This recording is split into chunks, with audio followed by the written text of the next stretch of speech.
Prachanda comrade, Madhav comrade भन्छन्। के का कामरेड नि? शेरबहादुर देउवा भन्दा अगाडि शेरबहादुर देउवाको त ढोकामा पस्न पाइँदैन। पहिले त यी साङ्लामा त्यहाँ ढोकामा भित्र पस्नुभन्दा अगाडि फाटकै खोल्न नदिने त यिनीहरू बसेका छन् नि। त्यहाँ भित्र जाँदा शेरबहादुर के गर्दैछन् त्यो पछि हेरौँला, तर गेटैमा खुट्टा ठोक्न त तिनीहरू बसेका छन्। त इन्जिनै बिग्रिएपछि डब्बा आफै त कसरी कुद्छ र? कामरेड सामरेड सबै गुटमुट्याएर एकै ठाउँ राखिदिनुपर्छ। यस्ता खालका भ्रमहरू नराखे हुन्छ। त्यस्ता तत्त्वहरूलाई मैले पहिले पनि भनेको छु, नो इन्ट्री। विकास निर्माणको हालत के छ, अर्थतन्त्रको अवस्था के छ, वैदेशिक सहायताको अवस्था के छ, नेपाली जनताले जान्न पाउनुपर्छ अहिले अर्थतन्त्रको अवस्था के छ। देश डुब्दैछ। यो लडाइँ वास्तविक लडाइँ हामी यसको मैदानमा अब प्रवेश गरेका छौँ। खन्चुवाहरूको सरकारबाट देशलाई मुक्त गर्नुपर्छ।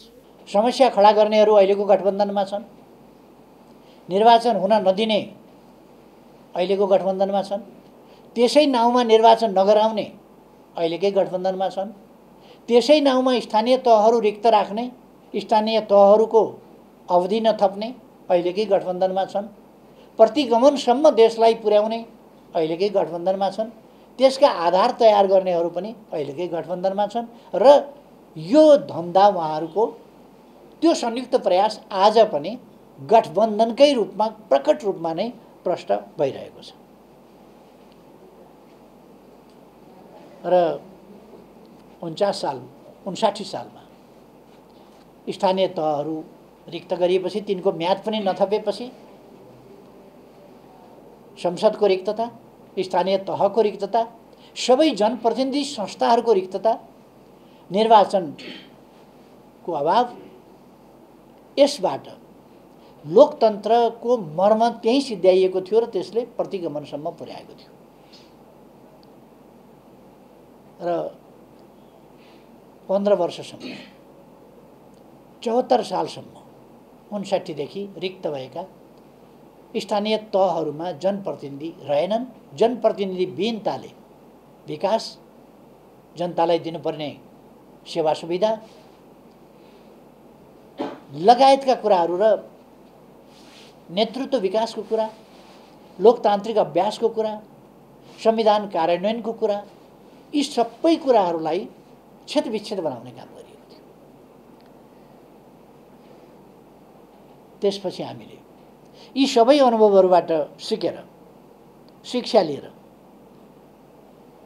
अहिलेको संविधान निर्माणको क्रममा 3 तहको सङ्घीय ढाँचा निर्माण गऱ्यौँ र त्यसै अनुसार संवैधानिक प्रबन्ध र तिनीहरूलाई आफ्ना ठाउँमा अधिकार सम्पन्न बनाउने र तिनै तहलाई सरकारको रूपमा हामीले सिंहदरबारको अधिकार गाउँ गाउँमा, सिंहदरबारको सरकार गाउँ गाउँमा भन्ने नारा पनि दियौँ र त्यसै गरी तिनै तहलाई सरकारको रूपमा, तीन तहका सरकार भनेर सरकारको रूपमा अगाडि सार्यौँ।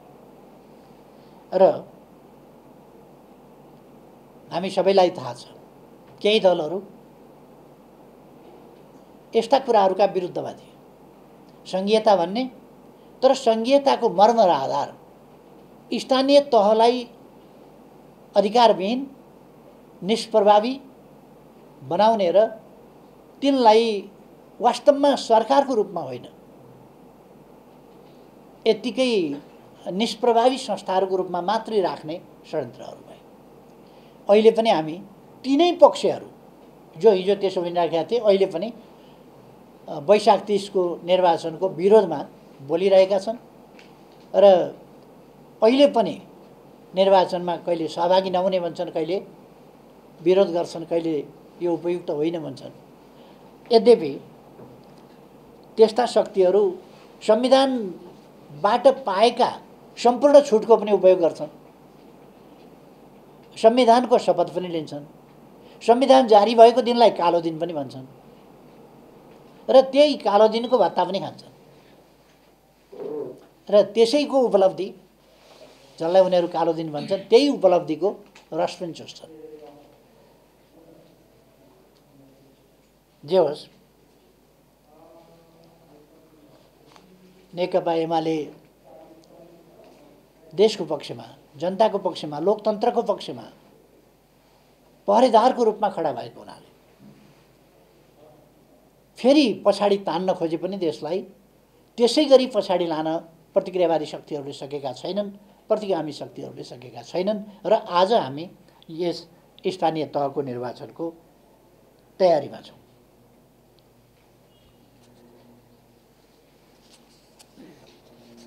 खास गरी स्थानीय तहले संविधानत 22वटा अधिकारहरू, मुख्य रूपमा 22वटा अधिकारहरू प्रयोग गर्छ। कार्य विस्तृतीकरण प्रतिवेदनमा स्थानीय तहले गर्ने पूर्वाधार विकास,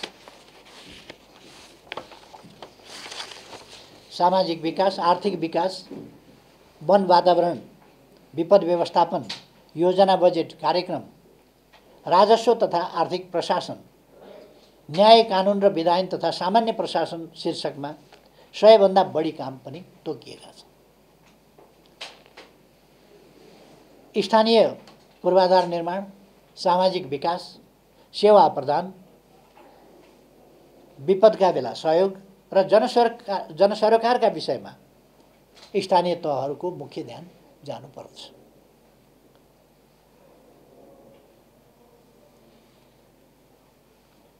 यसरी स्थानीय तहहरू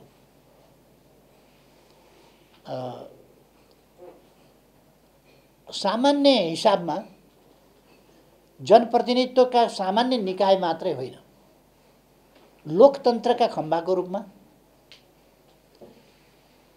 राज्य सत्ता र त्यसबाट जनताले प्राप्त गर्नुपर्ने सेवा सुविधा, सिफारिस वा अन्य यस्ता कुराहरूको सन्दर्भमा, स्थानीय तहको विकासको सम्बन्धमा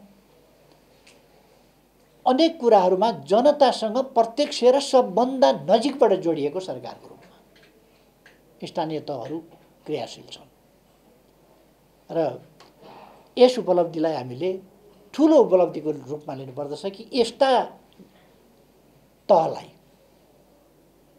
हामीले यस्ता स्थानीय सरकार भनेर जनताले सबभन्दा नजिकबाट हेर्न पाउने, देख्न पाउने, छुन पाउने, सुन्न पाउने यस्तो सरकारहरूको रिक्तता हुन नदिएर हामीले निर्वाचनमा लाँदैछौँ।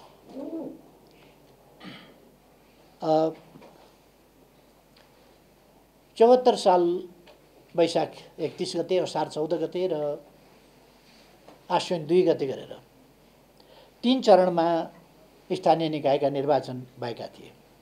अहिले म यस सम्बन्धमा संवैधानिक, कानुनी, निर्वाचन सम्बन्धी, स्थानीय तह सम्बन्धी अनेक कानुनी व्यवस्थाहरूको सम्बन्धमा सविस्तार व्याख्या गर्न गइरहेको छैन। यो हामी सबैलाई थाहा पनि छ।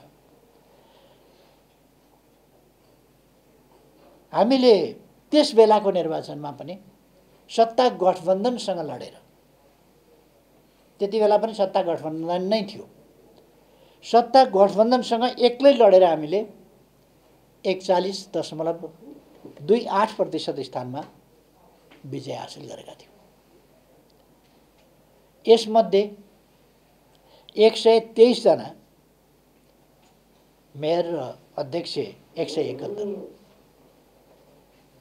गरेर, पालिका प्रमुखमा 294, उपमेयर 137 र उपाध्यक्षमा 175 गरेर 312 जना, वडा अध्यक्ष 2500 भनेको 2559 र सदस्यहरू खुलामा 5458 र महिलातर्फ 2777 र दलित महिला 2638 गरेर 14099 सिटमा हामीले हासिल गरेका थियौँ सफलता। जम्मा 34154 यो परिणाम आएको थियो।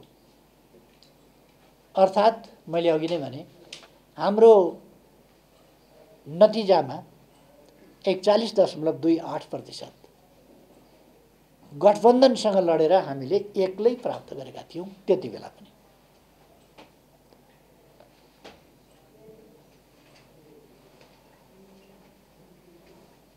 स्थानीय तहप्रति वर्तमान सरकारको गठबन्धनको नकारात्मक दृष्टिकोण हुनको कारण जनताका अधिकार, लोकतान्त्रिक प्रणाली र सङ्घीयताप्रतिको अरुचि आफ्ना स्वार्थमा केन्द्रित हुने र स्थानीय तहहरूमा एमालेको वर्चस्व पनि कायम भएको आदि कारणले गर्दा सरकारलाई स्थानीय तहप्रति सकारात्मक दृष्टिकोण छैन, मैत्रीपूर्ण भाव छैन र यिनीहरूको महत्त्व बुझ्न अहिलेको गठबन्धन सरकार वा यसमा सहभागी संलग्न गठबन्धनकारीहरू तयार भइरहेका छैनन् अथवा बुझ्न समर्थ भइरहेका छैनन्। एमालेको वर्चस्व यिनीहरूलाई बिजाइराखेको छ। अहिले हामीले 41.28% त्यति बेला जितेकै यिनीहरूलाई पचिरहेको छैन भने अब आउँदो निर्वाचनमा हामी बहुमत जित्छौँ के गर्लान् बिचराहरू।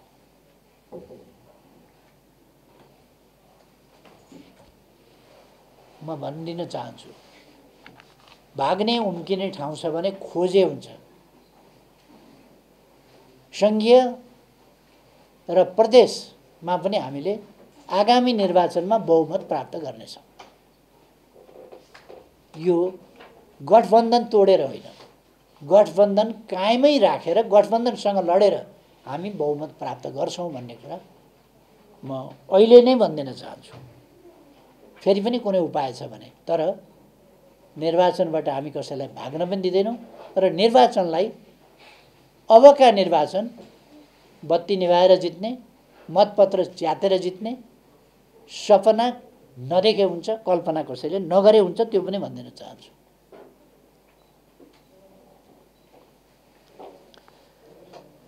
षड्यन्त्रपूर्ण ढङ्गले पार्टी विभाजन गर्दा पनि स्थानीय तहमा पार्टीको पक्षमा आम रूपमा पार्टी नेता, कार्यकर्ता, जनप्रतिनिधिहरू दृढतापूर्वक उभिनुभयो र विभाजनको असर 2 डिजिटलमा पुर्याउन कसैले सकेन। 2 डिजिटलभन्दा कमैमा विभाजनको असर रह्यो।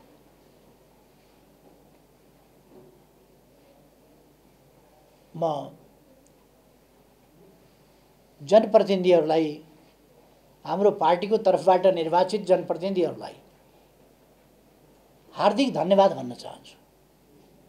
आन्दोलनप्रतिको, देशप्रतिको, जनताप्रतिको, लोकतन्त्रप्रतिको, संविधानको कार्यान्वयनप्रतिको, पार्टीप्रतिको तपाईँहरूको निष्ठा, त्यसलाई म सलाम भन्न चाहन्छु, त्यसलाई धन्यवाद भन्न चाहन्छु। केही साथीहरू अलमलमा परेर षड्यन्त्रकारी तत्त्वहरूका पछाडि भ्रमवश जानुभएको हुन सक्दछ। म अहिले पनि उहाँहरूलाई त्यस्ता भ्रममा परेर देशका विरुद्ध, जनताका विरुद्ध, पार्टी आन्दोलन, लोकतन्त्रका विरुद्धका क्रियाकलापहरूमा शरिक नहुन र पार्टीमा फिर्ता आउन हार्दिक आग्रह पनि गर्न चाहन्छु। सबै साथीहरूलाई अलमलमा नपरौँ।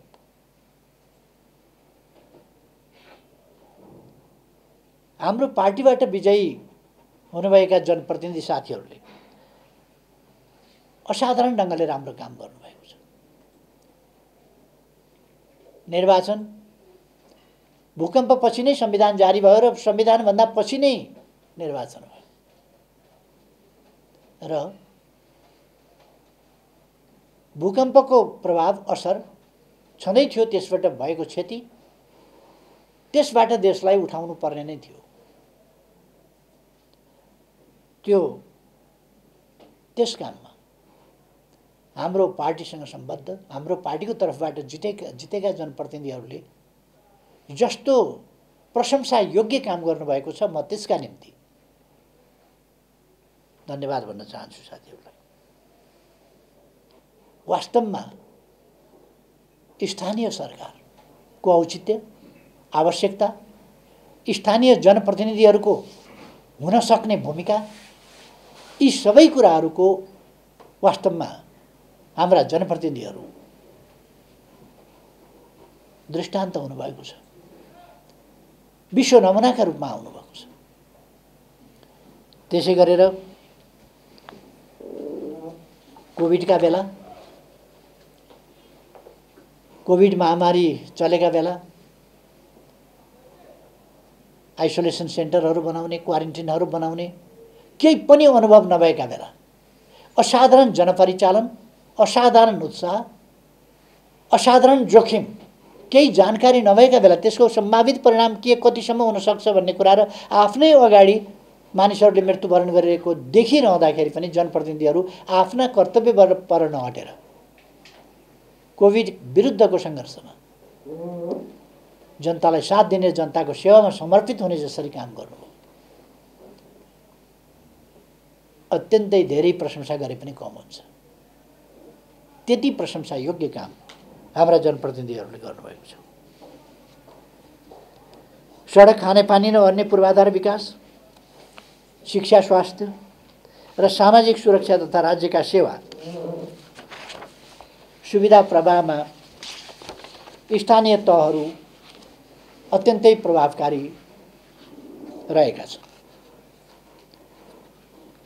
एक घर एक धारा, खरका फुसका छानाहरूलाई टिनका छाना जस्ताका छानाहरूबाट विस्थापित गर्ने कुरा, सामुदायिक विद्यालयहरूमा सुधार, कृषकहरूलाई प्रोत्साहन र यस्ता अनेक कुराहरू, आधुनिक प्रविधिको विकास ग्रामीण क्षेत्रहरूमा र सामूहिक भावनाको विकास, विकासका प्रयासहरूमा सामूहिक बुद्धि र सामर्थ्यहरूलाई जुटाउने प्रयास, यी सबै कुराहरूमा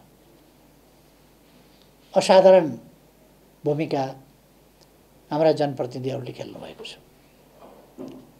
यी कुराहरूले वास्तवमा नै स्थानीय सरकारलाई किन स्थानीय सरकार भनियो त्यसको पुष्टि, तिनको आवश्यकता, तिनको औचित्यको पुष्टि बहुतै स्पष्ट र दह्रो गरी भएको छ। त्यसै कारण नै अहिले गठबन्धन सरकारले अनेक षड्यन्त्र गर्दा पनि जनदबाव स्थानीय तहको निर्वाचनको पक्षमा, संविधान कार्यान्वयनको पक्षमा पर्यो र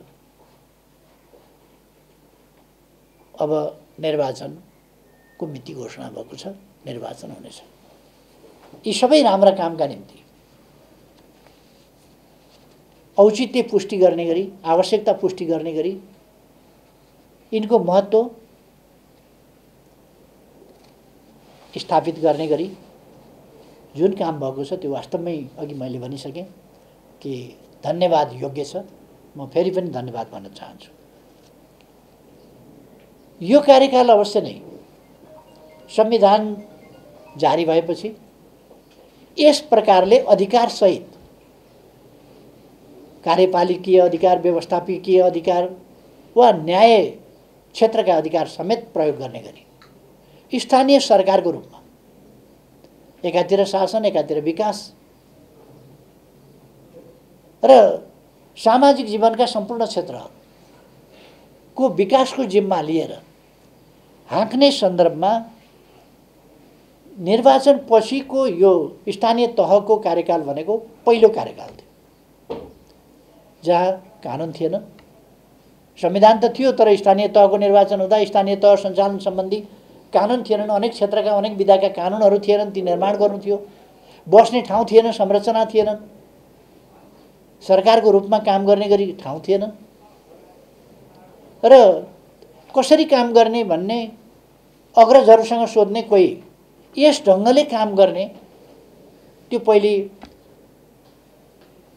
गाविस भनेर, नगरपालिका भनेर जुन काम गरिएको थियो, यस ढङ्गले काम गर्ने उनीहरूसँग अधिकार पनि थिएन। त्यसकारण कसैसँग सोध्ने, कसैबाट अनुभव लिने अवस्था पनि थिएन र विदेशका अनुभव, अरूका अनुभव हामीलाई जस्ता तस्तै काम पनि लाग्दैन थियो। हामीले आफैले अनुभवहरू आफ्ना कामका दौरानमा विकास गर्नु पर्थ्यो। यसरी अनुभव विकास गर्दै जसरी काम गर्नुभएको छ यी सबै कुराहरूको अभावमा तिनलाई पूर्ति गर्दै संरचनाहरू तयार गर्दै कानुन निर्माण गर्दै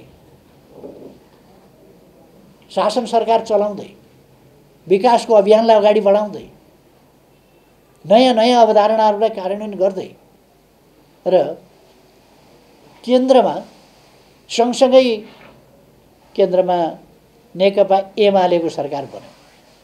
त्यसले नयाँ नयाँ नीतिहरू सुशासनको सम्बन्धमा विकासको सम्बन्धमा अनेक क्षेत्र विकासका अनेक क्षेत्रहरूको सम्बन्धमा जुन ल्यायो त्यसलाई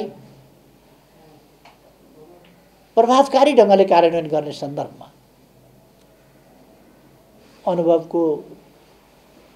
अनुभवहीनताकै स्थितिमा स्थानीय तहका सरकारहरूले जुन गरे त्यो वास्तवमा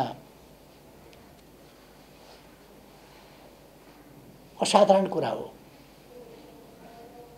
र नेपाली जनता नयाँ प्रयोगहरू आजको सन्दर्भमा नयाँ प्रणाली नयाँ संविधानको कार्यान्वयन नयाँ प्रणालीको कार्यान्वयन नयाँ प्रक्रियाहरूको अभ्यास र नयाँ अभियानहरूको सञ्चालन गर्न सक्षम छन् भन्ने कुरा यी स्थानीय तहहरूका क्रियाकलापहरू कामहरू र सफलताहरूले पनि देखाएका छन्। अब हामीले प्राप्त उपलब्धिहरूलाई सूत्रबद्ध गर्नु छ। हामीले कसरी कानुन बनायौँ कसरी संरचना गर्यौँ अरूका लागि पनि उपयोगी हुन सक्दछ, नभए पनि हाम्रा लागि त उपयोगी हुन्छ। हामीले तिनलाई सूत्रबद्ध गर्नु, तिनलाई जनता समक्ष स्थापित गर्नु, पुर्याउनु र आगामी दिनमा यी उपलब्धिहरू यी अनुभवहरूको जगमा हामीले गरेका कामहरू र सफलताहरूको जगमा सुशासन र समृद्धि, सामाजिक रूपान्तरण यी सबै कामहरूलाई एउटा अभियानको रूपमा तीव्रताका साथ अगाडि बढाउनु पर्नेछ हाम्रा स्थानीय तहहरूले। म यहाँ स्पष्ट भन्न चाहन्छु, जनप्रतिनिधि साथीहरूलाई म आग्रह गर्न चाहन्छु र हाम्रो पार्टीका तमाम साथीहरूलाई आग्रह गर्न चाहन्छु, हाम्रो ध्यान जनप्रतिनिधिहरूको सेवा सुविधा वृद्धि गर्ने कुरातिर होइन, जनतालाई सेवा कसरी पुर्याउन सक्छौँ प्रभावकारी ढङ्गले, हामी जनताको जीवनस्तरमा सकारात्मक परिवर्तन कसरी ल्याउन सक्छौँ, परिवर्तन भएको छ भन्ने अनुभूति जनस्तरमा कसरी पुर्याउन सक्छौँ र खास गरी उहाँहरूको दैनिक जीवनमा के सकारात्मक परिवर्तन ल्याउन सक्छौँ। मैले के पाएँ भन्दा यो चिज मैले नयाँ पाएँ, नयाँ परिवर्तन भयो, मेरो जीवनमा नयाँ परिवर्तन यो भयो भनेर वर्तमान संविधान, वर्तमान प्रणाली, वर्तमान संरचनाहरू र वर्तमान जनप्रतिनिधिहरू समेतको औचित्य प्रभावकारिता यी कुराहरू हामीले पुष्टि गर्ने बाटोमा जानुपर्छ। हामी लड्ने आफ्ना निम्ति होइन, हामी लड्ने देशका निम्ति हो, हामी लड्ने जनताका निम्ति हो, जनताको खुशहालीका निम्ति हो, जनताको जीवनस्तरमा सुधार ल्याउनका निम्ति हो, जनतालाई सुविधा सम्पन्न बनाउनका निम्ति हो। आधुनिक सुविधाहरू कसरी जनतासम्म हामी पुर्याउन सक्छौँ, मानव जातिले प्राप्त गरेका उपलब्धि कसरी हामी पुर्याउन सक्छौँ, आधुनिक प्रविधि उनीहरूको दैनिक जीवनमा पनि हामी कसरी प्रयोग गर्न सक्छौँ र त्यसबाट जीवनलाई सुविधायुक्त कसरी बनाउन सक्छौँ। यी कुराहरूका साथै पूर्वाधारको विकास, सामाजिक पूर्वाधारको विकास, भौतिक पूर्वाधारको विकास दुईटै पक्षलाई हामी कसरी अगाडि बढाउन सक्छौँ जस्ता कुराहरूतर्फ हामी केन्द्रित हुनुपर्छ। त्यसै गरेर हामीले रोजगारीका सिर्जना कसरी गर्ने, उत्पादकत्व वृद्धि कसरी गर्ने र उत्पादन वृद्धि कसरी गर्ने, परनिर्भरता हटाउने, आत्मनिर्भरता कसरी बढाउने, युवाहरूमा उद्यमशीलता र श्रमलाई सम्मान गर्ने प्रवृत्ति कसरी उठाउने, हामी आफैले आफ्नो देशको विकास गर्न सक्छौँ भन्ने भावना कसरी हामी भित्र जगाउने र खास गरी हाम्रो नयाँ पिँढीमा जगाउने। हाम्रा पार्टीका कार्यकर्ताहरू र हाम्रा जनप्रतिनिधिहरूले यी कामहरू गर्नुपर्दछ र यी काममा सैद्धान्तिक तवरले मात्रै होइन, व्यवहारिक तवरले पनि जुट्नु पर्दछ।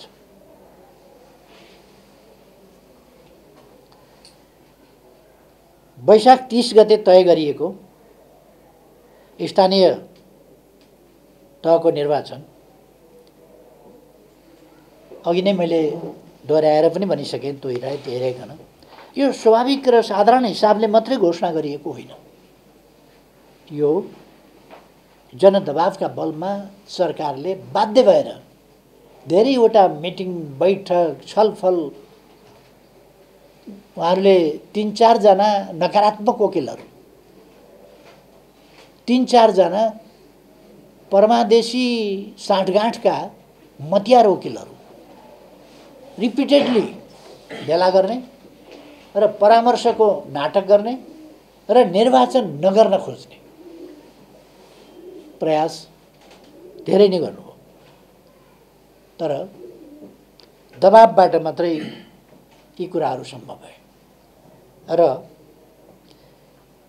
हामीले यस्ता निर्वाचन हुन नदिने षड्यन्त्र, दाउपेच, संविधानलाई उल्लङ्घन गर्ने षड्यन्त्र र लोकतन्त्रलाई फेरि धरापमा पार्ने त्यो प्रपञ्च जो गठबन्धनले गरिरहेको थियो, त्यसलाई हामीले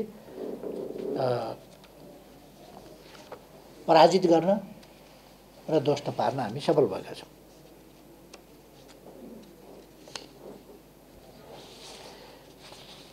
यो निर्वाचनको खास अर्थ छ। यो निर्वाचन संविधान, लोकतन्त्र र अग्रगमनका पक्षधर एवं दक्षिणपन्थी, अवसरवादी एवं संविधानमाथि बलमेच्याइ गर्न चाहने शक्तिबीचको एक प्रकारको मिनी जनमत सङ्ग्रह जस्तो। यो जनमत सङ्ग्रह नै हो एउटा कि यस प्रकारका शक्तिहरू र जनशक्तिका बीचको, जनचेतना र जनतालाई अल्मल्याउन खोज्ने, भ्रममा पार्न खोज्ने शक्तिहरू बीचको यो एउटा जनमत सङ्ग्रह हो। जनतामा सचेतनता कति आयो, सही विचारमा कति जनता सङ्गठित भए, आफ्नै हितका निम्ति जनता कति सचेतनतापूर्वक उभिन सक्ने ठाउँमा जनताको कत्रो हिस्सा, कति प्रतिशत त्यसमा गयो भन्ने कुराको यो खालि यो पालिकाका प्रमुख, उपप्रमुख सदस्य अथवा मेयर, उपमेयर, वडा अध्यक्षको निर्वाचन मात्रै होइन। योभन्दा यस निर्वाचनको धेरै व्यापक, धेरै ठुलो अर्थ र महत्त्व रहेको छ। हामीले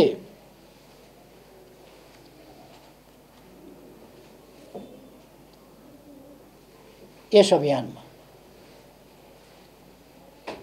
जनतालाई सचेत पार्ने र सचेत जनताको सचेत विचारमाथि, उद्देश्यमाथि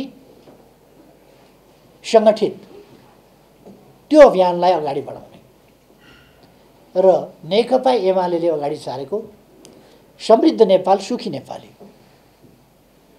यो राष्ट्रिय आकाङ्क्षालाई पुरा गर्नका लागि हामी अगाडि बढ्छौँ। यो आकाङ्क्षाकै नाउँमा छुट्टै कतै सञ्चालित हुने होइन। समृद्ध नेपाल, सुखी नेपालीको राष्ट्रिय आकाङ्क्षा त्यो छुट्टै अभियानको रूपमा चल्ने होइन।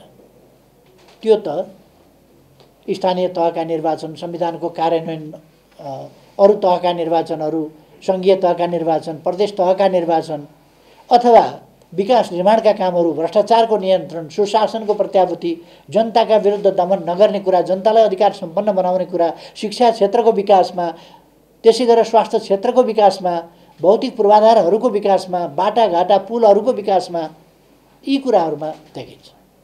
सुरुङहरूको विकासमा देखिन्छ, अरू टेक्नोलोजीको विकासमा देखिन्छ, आइटीको विकासमा देखिन्छ, डिजिटल नेपालको अभियानमा देखिन्छ, हामीले आफ्नै सेटेलाइट निर्माण गर्ने कुरामा देखिन्छ, हामीले जलमार्ग परिचालन गर्ने कुरामा देखिन्छ र हामीले विकासका पूर्वाधार र सामाजिक पूर्वाधार, भौतिक पूर्वाधार र सामाजिक पूर्वाधार दुईटै क्षेत्रमा कसरी सफलता प्राप्त गरेका छौँ त्यस कुरामा समृद्ध नेपाल सुखी नेपालीको हाम्रो अभियान त्यो कहाँनेरि पुग्यो भन्ने कुरा र त्यसको सफलता त्यहाँनेरि प्रकट हुन्छ। त्यसकारण आज हामीले यस निर्वाचनलाई पनि समृद्ध नेपाल सुखी नेपालीको राष्ट्रिय आकांक्षा पूरा गर्ने बाटाको एउटा महत्त्वपूर्ण संवैधानिक र कानुनी एवं संरचनागत आधारको रूपमा त्यो प्रयासको रूपमा यसलाई बुझ्नुपर्छ र त्यसै गरी हामीले अगाडि बढाउनुपर्छ। किन नेकपा एमाले यस निर्वाचनमा सफलता प्राप्त गर्नुपर्छ? त्यसकारण कि समृद्ध नेपाल सुखी नेपालीको राष्ट्रिय आकांक्षा अन्यथा भएर नेकपा एमाले नजितिकन विजय हासिल नगरिकन यो पुरा हुनै सक्दैन, अरूले पुरा गर्नै सक्दैन, अरूको दृष्टिकोणै छैन। अहिले म हालको सरकारको सम्बन्धमा धेरै केही भनिरहन चाहन्न, यति भन्छु, नेकपा एमालेको विजय बाहेक देशमा सुशासन समृद्धि विकास केहीको पनि सम्भावना छ। त्यसकारण हामीले हरेक कदमलाई गम्भीरताका साथ हाम्रा हरेक कदमलाई गम्भीरताका साथ लिनुपर्दछ र त्यही गम्भीरताका साथ अगाडि बढाउनुपर्छ। यो हामीले कायम गर्न खोजेको समाजवाद निर्माणको आधार, यस्ता कुराहरूको सिलसिलाबाटै जोडिएर हामी आधार तयार गर्दछौँ, समाजवादको निर्माण गर्दछौँ र आज आधार तयार गर्ने कुरा पनि यी कुराहरूसँग जोडिएको छ।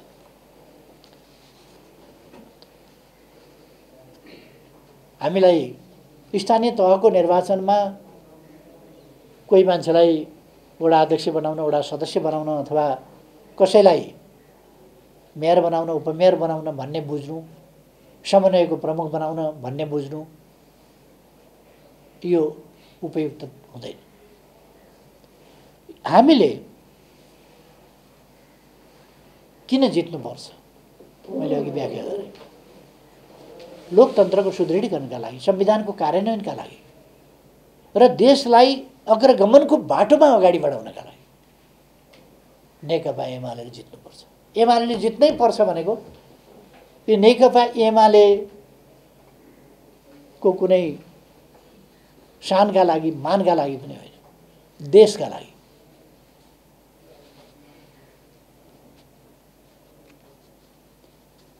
मैले देशका लागि भनिरहँदा अहिले वर्तमान सरकारले सरकारका 100 दिन भनेर एउटा निकालेछ बुकलेट, तपाईहरुले हेर्नुभयो होला। सरकारका 100 दिन भन्ने निकालेछ। त्यसको अगाडिपट्टि कभर पेजमा नेपालको नक्सा छ, दाहिने साइडमा शेरबहादुर देउवा प्रधानमन्त्रीजीको फोटो छ, देब्रे साइडमा नेपालको नक्सा छ। सरकार बनेको 100 दिनसम्मका उपलब्धिहरू, केही त उपलब्धि उहाँहरूले अब उल्लेख गर्नुभएको होला, मैले त्यसमा भित्र पसिरहन आवश्यक ठानिनँ, किनभने 88 दिनसम्म सरकारै बनेको थिएन, बाँकी 12 दिनमा के गर्नुभयो होला। त्यसो भएर म त्यति भित्र गइनँ, तर बाहिरै मलाई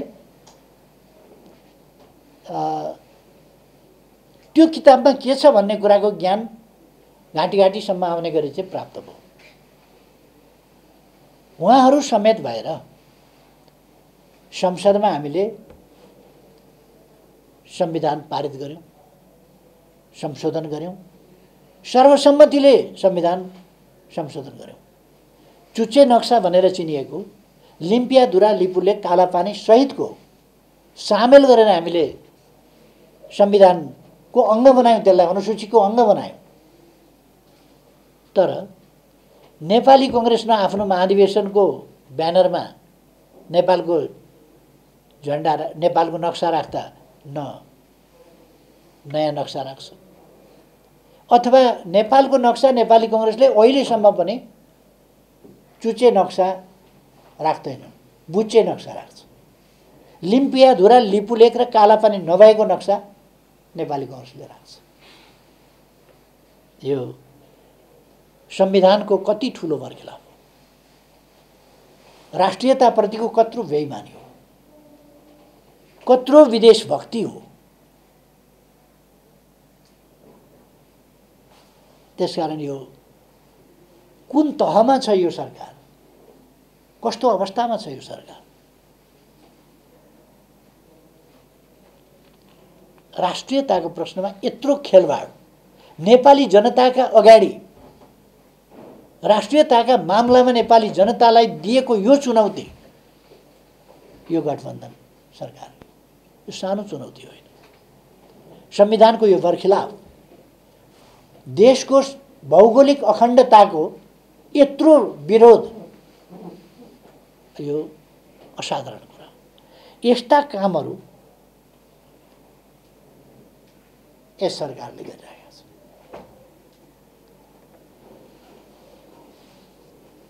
त्यसकारण किन हामीले जित्न पर्छ? मैले फेरि धेरै कारणहरू जोडिरहनु पर्छ जस्तो लाग्दैन। हामीले जित्नु पर्नाका कारणहरू के हुन्? कुनै व्यक्ति विशेषलाई जिताउने अथवा अरू जस्ता मसिना कारणहरू होइनन्। अर्को कुरा म के स्पष्ट गर्न चाहन्छु हाम्रो सबै साथीहरूलाई भने, हामी कसैले पनि यस्तो आशंका नगरे हुन्छ पार्टी सफलतामा पुग्यो, अब यसलाई कसरी सिद्ध्याउने भनेर पार्टी फुटाउने तत्त्वहरू, पार्टी फुटाउन नेतृत्व गर्ने, पार्टी फुटाउने, सरकार गिराउने, जाल जेल कपटपूर्ण ढङ्गले 12 बजे रातिसम्म संसद चलेको छ, बिहानै संसद 12 बजे राति रोकेर बिहानै अध्यादेश ल्याएर पार्टी फुटाउने, साउन 25 गते हामीले निष्कासन गरेका मान्छेहरू भदौ 10 गतेसम्म सूचना जारी नगरेर ती मान्छे कायमै राखेर जुन ढङ्गले हाम्रो पार्टी षड्यन्त्रपूर्ण ढङ्गले फुटाइयो, त्यस प्रकारका षड्यन्त्रमा उफ्रिएर लागेका पार्टी विरोधी, आन्दोलन विरोधी, वामपन्थ विरोधी, लोकतन्त्र विरोधी, देश विरोधी त्यस्ता तत्त्वहरूसँग हाम्रो कुनै चुनावी तालमेल हुन्छ कि, भोलि गएर पार्टी एकीकरण एकता हुन्छ कि, यस्ता खालका भ्रमहरू नराखे हुन्छ। त्यस्ता तत्त्वहरूलाई मैले पहिले पनि भनेको छु, नो इन्ट्री। पार्टीमा त्यस्ता तत्त्वहरूलाई इन्ट्री छैन।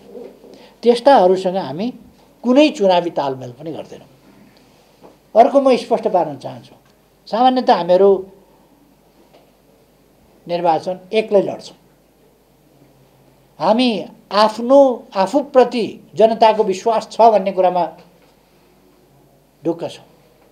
हामीले देशका लागि काम गरेका छौँ, जनताका लागि काम गरेका छौँ र राष्ट्रका लागि, राष्ट्रियताका लागि, भौगोलिक अखण्डताका लागि, स्वाधीनताका लागि, सार्वभौम सत्ताका लागि, जनताको सार्वभौम सत्ताका लागि हामीले काम गरेका छौँ। र हामी देश र जनताको हितका विरुद्ध कुनै पनि कदम, कुनै पनि काम कारबाही, कुनै पनि विचार न अङ्गीकार गर्छौँ, न अपनाउँछौँ, न चाल्छौँ। हामी सधैँ स्पष्ट भनिरहेका छौँ, नेकपा एमाले देशका विरुद्ध, जनताका विरुद्ध, राष्ट्रिय हितका विरुद्ध, राष्ट्रको सार्वभौम सत्ताका विरुद्ध, स्वाधीनताका विरुद्ध, स्वतन्त्रताका विरुद्ध, भौगोलिक अखण्डताका विरुद्ध, राष्ट्रिय हितका विरुद्ध वा स्वाभिमानका विरुद्ध कहिल्यै पनि कुनै विचार ग्रहण गर्दैन, कुनै नीति लिँदैन, कुनै कदम चाल्दैन। म सबैलाई स्पष्ट गर्न चाहन्छु,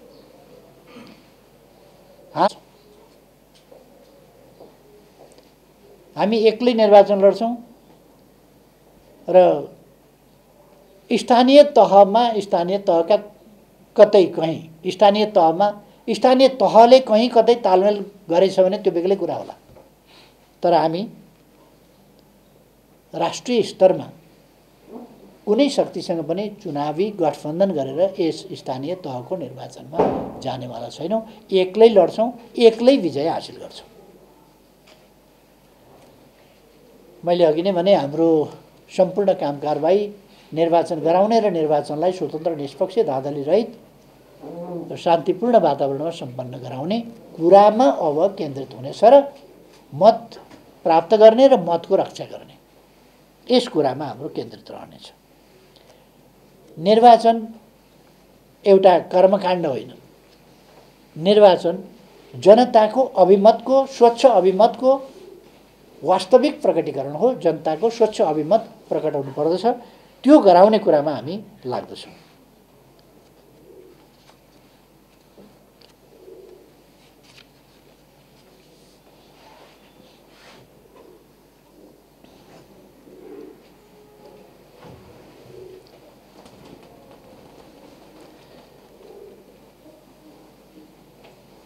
थोरै केही राष्ट्रिय राजनीतिको सन्दर्भमा पनि 2-4 शब्द भनौँ। नेकपा एमाले मुद्दा लडेर बनेको थिएन। एमालेको सरकार मुद्दा लडेर बनेको थिएन। एमालेले बनाएको हैसियत मुद्दाबाट प्राप्त गरेको हैसियत थिएन। यो जनताको पवित्र अभिमतबाट बनेको जनादेश थियो र हामीले चुनावी तालमेल गरेर पार्टी एकता एकीकरण गरेर लगभग 2/3 को हैसियत प्राप्त गरेका थियौँ। यो जालझेल षड्यन्त्र र टिक्डम होइन, खुलेआम राजनीतिक बाटोबाट, जनताको अभिमतबाट। र त्यसलाई बिथोलेर, बिगारेर, पार्टी फोडेर, सरकार ढालेर अर्को एउटा पञ्चमुखी सरकार गठबन्धनको, र त्यो पनि असंवैधानिक हिसाबले परमादेशबाट, विश्वमा कहीँ नभएको एउटा, फेरि विश्वमा हुँदैन पनि होला यस्तो, त्यस्तो फैसला मार्फत नेकपा एमालेको सरकार विस्थापित गरेर गठबन्धनको सरकार बनेको आज 7 महिना पुरा भएको छ।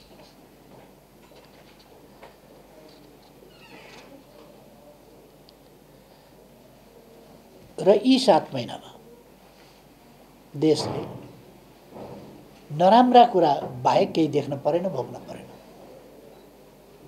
देशको 7 महिनाको अवधि बर्बाद भयो र बर्बाद मात्रै भएन, कतिपय कुराहरू पछाडि फर्किए।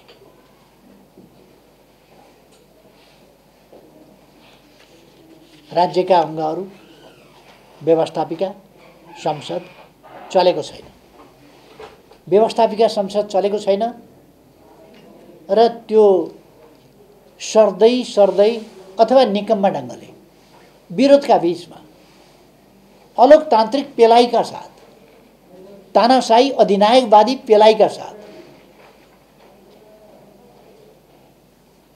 निरर्थक हिसाबले, भत्ता पचाउने हिसाबले मात्रै संसद अस्तित्वमा छ। बैठक सूचना टाँस्दै पर सार्दै गरिन्छ र अत्यन्तै गैर जिम्मेवार तरिकाले सरकार चलेको छ। हामी संसदमा सहभागी हुन चाहन्छौँ, आफ्नो भूमिका प्रभावकारी ढङ्गले देश र जनताको हितमा प्रस्तुत गर्न चाहन्छौँ, तर सरकारले हामीलाई त्यो अवसर दिइरहेको छैन। हामी सरकारलाई आग्रह गरिरहेका छौँ, हामीलाई संसदका बैठकहरूमा सहज ढङ्गले सहभागी हुने र आफ्नो सकारात्मक भूमिका, महत्त्वपूर्ण भूमिका प्रतिपक्षको हिसाबले सक्रियतापूर्वक पुरा गर्ने अवसर उपलब्ध गराउनुहोस् भनेर। हाम्रो पार्टीका विरुद्ध सभामुख पार्टी फोड्ने षड्यन्त्रमा सहभागी हुन्छन्, आफ्नो कर्तव्य पालना गर्दैनन्, कर्तव्यबाट च्युत हुन्छन्, प्रतिपक्षका विरुद्धको मोर्चाबन्दीमा सामेल हुन्छन् र हाम्रा विरुद्ध मुद्दा लड्न अदालतमा पनि पुग्छन्, अदालतको ढोका पनि ढकढक्याउन पुग्छन्। आफूले त संविधान कानुनका मर्यादा र आफ्नो पदीय मर्यादा गरिमा कसैको ख्याल नराखेर त्यसरी चल्छन्।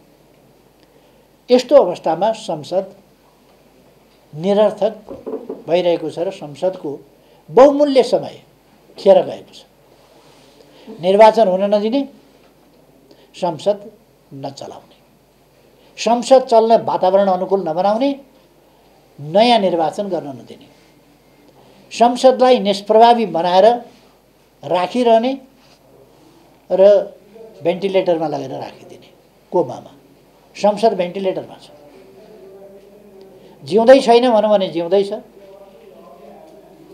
अर्को ताजा जनादेश लिनु प्रतिगामन हुन्छ भन्ने गठबन्धनकारीहरूको कुरा छ र अग्रगमनकारी संसदलाई निरर्थक बनाएर निष्प्रभावी बनाएर उहाँहरूले राख्नुभएको छ।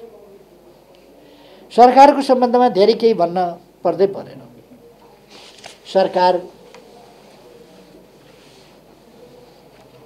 राष्ट्रिय हितको रक्षा गर्न सकिरहेको छैन।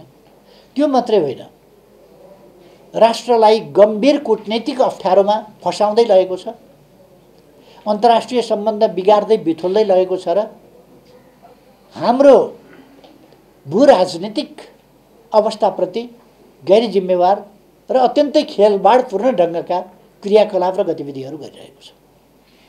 शक्ति राष्ट्रहरूको खेलमैदान बन्ने र त्यस ढङ्गले नेपालले चर्को दबाव सहनुपर्ने, आफ्नो सार्वभौम सत्ताको रक्षा र स्वाधीनता र स्वतन्त्रताको रक्षाका साथ स्वतन्त्र ढङ्गले तटस्थ निष्पक्ष परराष्ट्र नीति, शान्तिको पक्षमा न्यायको पक्षमा परराष्ट्र नीतिमा चल्न सक्ने वातावरणलाई कमजोर पार्ने प्रयास अहिलेको सरकारले गरिरहेको छ। छिमेकीहरूको सँगको सम्बन्ध बिगारिरहेको छ र तथाकथित सीमा विवाद निकाल्ने, जहाँ सीमा विवाद छ त्यसलाई विवाद नबन्ने, जहाँ हाम्रो भूमि मिचिएको छ त्यो फिर्ता ल्याउँछु नभन्ने, हाम्रो भूमि जो संसदले सर्वसम्मतिले जनताको प्रतिनिधित्वको सर्वोच्च प्रतिनिधि संस्थाले सर्वसम्मतिले संविधान संशोधन गरेर त्यसलाई संविधानको अङ्ग बनाइसकेका छ, त्यस कुरालाई समेत अस्वीकार गरेर राष्ट्रको भौगोलिक अखण्डतामाथि नै खेलवाड गर्ने यस प्रकारका अपराधिक क्रियाकलाप समेत यो सरकार गरिरहेको छ। एकातिर अर्कातिर धान बाली नष्ट भएको छ, राहत दिँदैन। जनतालाई समस्या परेका छन्, समस्या हेर्दैन। जाडोको समयमा हामीले जाडो सुरु हुनुभन्दा अगाडि नै तराईमा कम्बल, पहाडमा ज्याकेट बाँड्ने गरेका थियौँ। यसपल्ट सरकारले त्यतापट्टि मतलब राखेन। अरू कुराहरू पनि ठम्म छन्, विकास निर्माणका कुराहरू ठम्म छन्। अब लगानी गर्ने पुँजी सरकारसँग छैन, नयाँ लगानी गर्ने कतै पनि ठाउँ छैन र कृत्रिम खालको अर्थतन्त्र तर्फ मुलुक धकेलिएको छ। हुन्डीका कारोबार, ब्याङ्किङभन्दा हुन्डीका कारोबार जस्ता कुराहरू फस्टाएका छन्। रेमिटेन्स घटेको छ।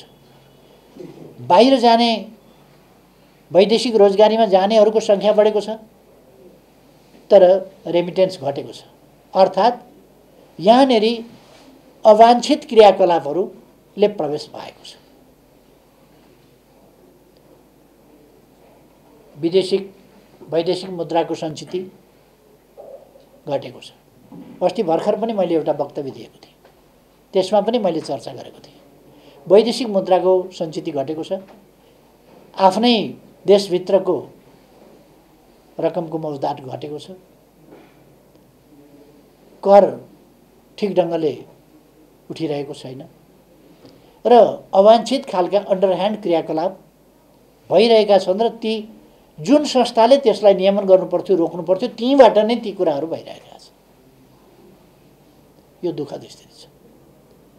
यो कुरा भनिरहँदा सरकारलाई यो कुरा नभनेको भए हुन्थ्यो जस्तो लाग्न सक्छ।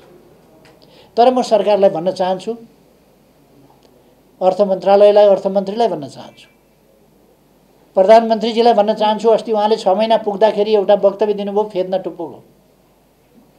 सुरुङ बनाउन थालेको 100 यति मिटर पुगेको थियो, त्यो मिटरमा 7 महिनामा 7 मिटर थपियो। यही हो प्रगति। यस प्रकारका कुराहरू उहाँहरूले गर्नुभएको छ। उहाँहरूले जुन शानदार ढङ्गले संसदमा सरकारको रूपमा प्रवेश गर्दै गर्दा, नयाँ सरकार बनेर न्यूनतम साझा कार्यक्रम ल्याउँदै गर्दा अथवा पूरक बजेट ल्याउँदै गर्दा प्रतिस्थापन विधेयक ल्याउँदै गर्दा, एक ढङ्गले श्वेतपत्र जारी गर्दै गर्दा जसरी होक्का गर्नुभएको थियो, म उहाँहरूलाई यी 7 महिनापछि, अहिलेसम्म उहाँहरूले हिजो हामीले पहाडका टुप्पामा पुर्याएको अर्थतन्त्रलाई आकाशमा पुर्याउँछु भन्नुभएको थियो। आज उहाँहरूले कमसेकम श्वेतपत्र जारी गरेर आकाशमा होइन, तल पहाडका फेदमा, खोला किनारमा, गर्तिरमा पुगेको छ अर्थतन्त्र भनेर श्वेतपत्र त जारी गर्नुहोस्। अथवा तपाईँहरूले अन्तरिक्षमा पुर्याउनु भएको छ भने अन्तरिक्षकै कुरा गर्नुहोस् न, त्यहाँ पुर्याएको छ भन्नुहोस्। तर छैन। अघिल्लो सरकारले निर्माण गरेका संरचनाहरूको ईर्ष्या गर्दै, डाहा गर्दै बाटाहरू, धरहरा, रानी पोखरी लगायत पुनर्निर्माणका कामहरूदेखि लिएर अरू विकास निर्माणका कामहरू, सुरुङ आदि, जलमार्ग, हवाई यातायातको सन्दर्भमा, स्पेसको सन्दर्भमा अघिल्लो सरकारले गरेका कामहरूको ईर्ष्या गर्दै उहाँहरूको सारा समय बितेको छ र अरू बेठिक कामहरू गर्दै उहाँहरूको समय बितेको छ। त्यसकारण म सरकारलाई भन्न चाहन्छु, तपाईहरू अहिलेको अर्थतन्त्रको स्थिति के छ? अहिले हिजो सरकारमा पुग्दा श्वेतपत्र जारी गर्ने भनेको, अहिले हामी त्यति बेला अर्थतन्त्र कहाँनेरि छ, अघिल्लो सरकारले कहाँ पुर्याएको छ र आगामी दिनमा हामी कसरी अगाडि बढ्छौँ हेरौँ, एउटा आधार यो हो भनेर उहाँहरूले पेश गर्नुभएको थियो। बिल्कुल नयाँ आर्थिक वर्षको प्रारम्भमा उहाँहरूले सुरु गर्नुभएको थियो सरकार सञ्चालन। पुरानो आर्थिक वर्ष समाप्त भएको थियो, नयाँ आर्थिक वर्षको प्रारम्भसँगै उहाँहरूले सुरु गर्नुभएको थियो र धाकका साथ उहाँहरूले श्वेतपत्र जारी गर्नुभएको थियो अथवा प्रतिस्थापन विधेयक ल्याएर नयाँ बजेट भनेर उद्यम मचाउनु भएको थियो। त्यो बजेटको हालत के छ, विकास निर्माणको हालत के छ, अर्थतन्त्रको अवस्था के छ, वैदेशिक सहायताको अवस्था के छ, सञ्चितको अवस्था के छ, अथवा आयात निर्यातको अवस्था के छ, कति प्रगति कस्तो कस्तो छ भन्ने कुरा श्वेतपत्र अहिलेको मितिमा अथवा 6 महिनाको प्रगति, 7 महिनाको प्रगति के देखाउन सक्नुहुन्छ त्यो देखाएर आजको अर्थतन्त्रको श्वेतपत्र जारी गर्नुहोस् त। सरकार त्यो सक्दैन अथवा सरकार पहुँच। तर म सरकारलाई आग्रह गर्न चाहन्छु, भन्न चाहन्छु र यो आग्रह मात्रै होइन, कडाइका साथ भन्न चाहन्छु, नेपाली जनताले जान्न पाउनुपर्छ अहिले अर्थतन्त्रको अवस्था के छ, त्यो जान्न पाउनुपर्छ। के छ अर्थतन्त्रको? लिपापोती लटपट कुरा गरेर हुँदैन। देश डुब्दैछ। यस्तो अवस्थामा नेपाली जनतालाई जानकारी गराउनुपर्छ। र हामीलाई थाहा छ महँगी बढ्या छ, मुद्रास्फीति 6 वर्ष यताकै सबभन्दा डरलाग्दो स्थितिमा छ, उच्च छ।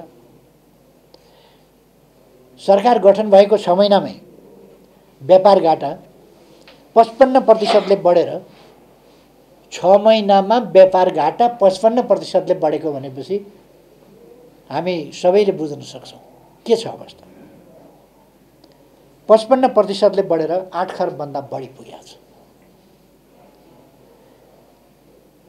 विदेशी मुद्राको सञ्चिति निरन्तर घट्दै गएर 6.5 महिनाको आयात धान्न नसक्ने स्थितिमा पुगिसकेको छ। यो स्थिति भनेको विगत 1 दशककै न्यूनतम बिन्दु त्यहाँ पुगेको छ। यो 6 महिनामा विप्रेषणमा झन्डै 7% कमी आएको छ। अनधिकृत आर्थिक गतिविधि विस्तार र हुन्डी लगायतका कारोबार बढेका छन्। सुन तस्करी फेरि फस्टाएको छ। सुपारी, मरिच, केराउ, छोकडा लगायतका वस्तुहरूको आयात शङ्कात्मक ढङ्गले तिनलाई इजाजत दिएको छ।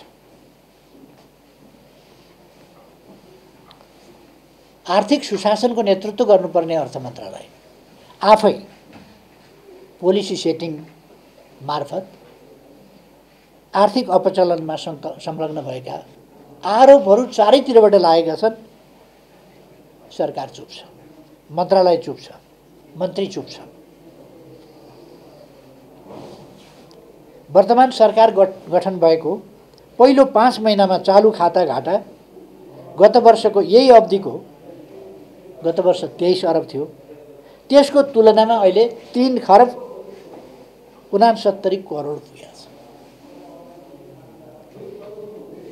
ब्याङ्कहरूमा तरलताको अभावले व्यवसायको गतिशीलता र विस्तारमा गम्भीर नकारात्मक प्रभाव परेको छ।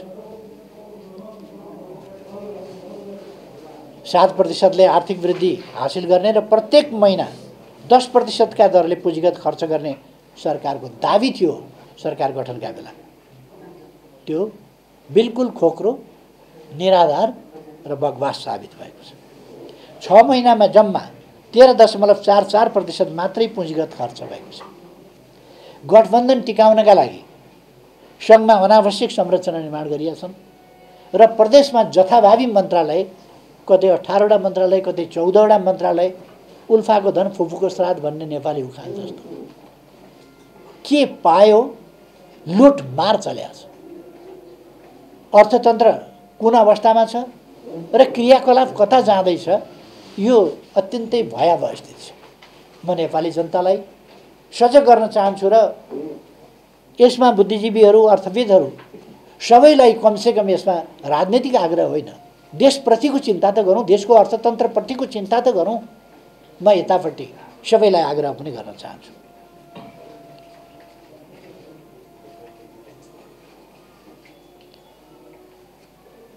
र अहिले चालु खर्च वृद्धि भएर 38.15% पुगेको छ। यो असाधारण नकारात्मक दिशातर्फको यात्रा हो। त्यसकारण यो अवधि समय खेर गएको मात्रै होइन, 7 महिनाको समय खेर गयो भन्ने मात्रै होइन। समय खेर मात्रै गएको भए पनि हामी फेरि समेट्न सक्थ्यौँ होला, तर नकारात्मक दिशातर्फ देश गएको छ, अर्थतन्त्र गएको छ। सरकारले विकास साझेदारको विश्वास समेत पनि गुमाउँदै गएको छ।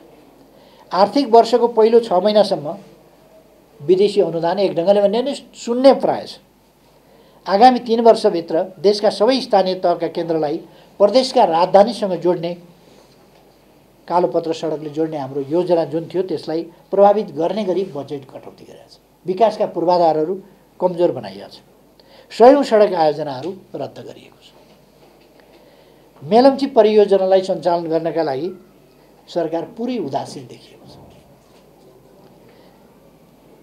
दयनीय पुँजीगत खर्च, लगानीमा न्यूनता, बढ्दो बेरोजगारी र विकास खर्चमा कटौतीले नेपाललाई अल्पविकसित अवस्थाबाट स्तरोन्नति गर्ने हाम्रो जुन अभियान थियो त्यसमा नकारात्मक असर पार्न थालेको छ।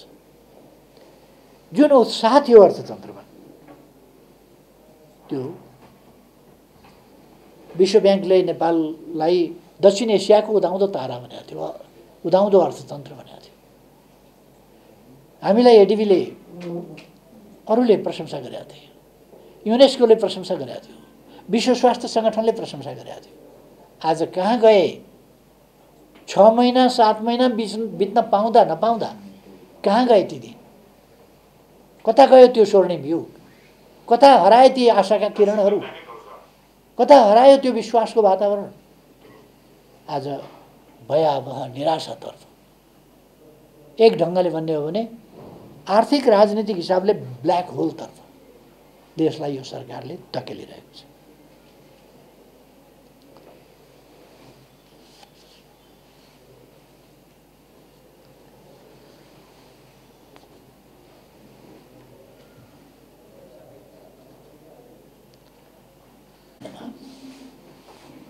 गम्भीर असन्तुलन र विचलनहरू देखा परेका छ।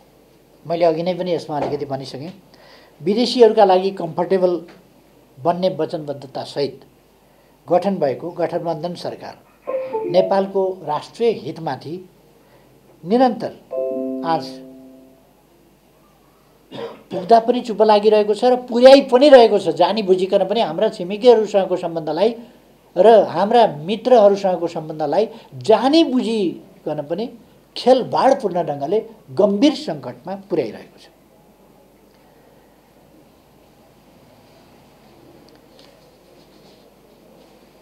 कालापानी क्षेत्रमा एकतर्फी ढङ्गले बाटो बन्दा बोल्दैन। जयसिंह धामी तुइन काटेर झराइन्छन्। बोल्ने हिम्मत राख्दैन नागरिकहरूको जीवनको सम्बन्धमा बोल्ने हिम्मत राख्दैन र नागरिकको ज्यान जान्छ। त्यस्तोको छानबिन गरेर दोषीमाथि कारबाही गर भनेर पनि भन्न सक्दैन। यो भन्दा निरीहता, जनताको जीवनप्रतिको उदासीनता, गैर जिम्मेवारपन के हुन सक्छ?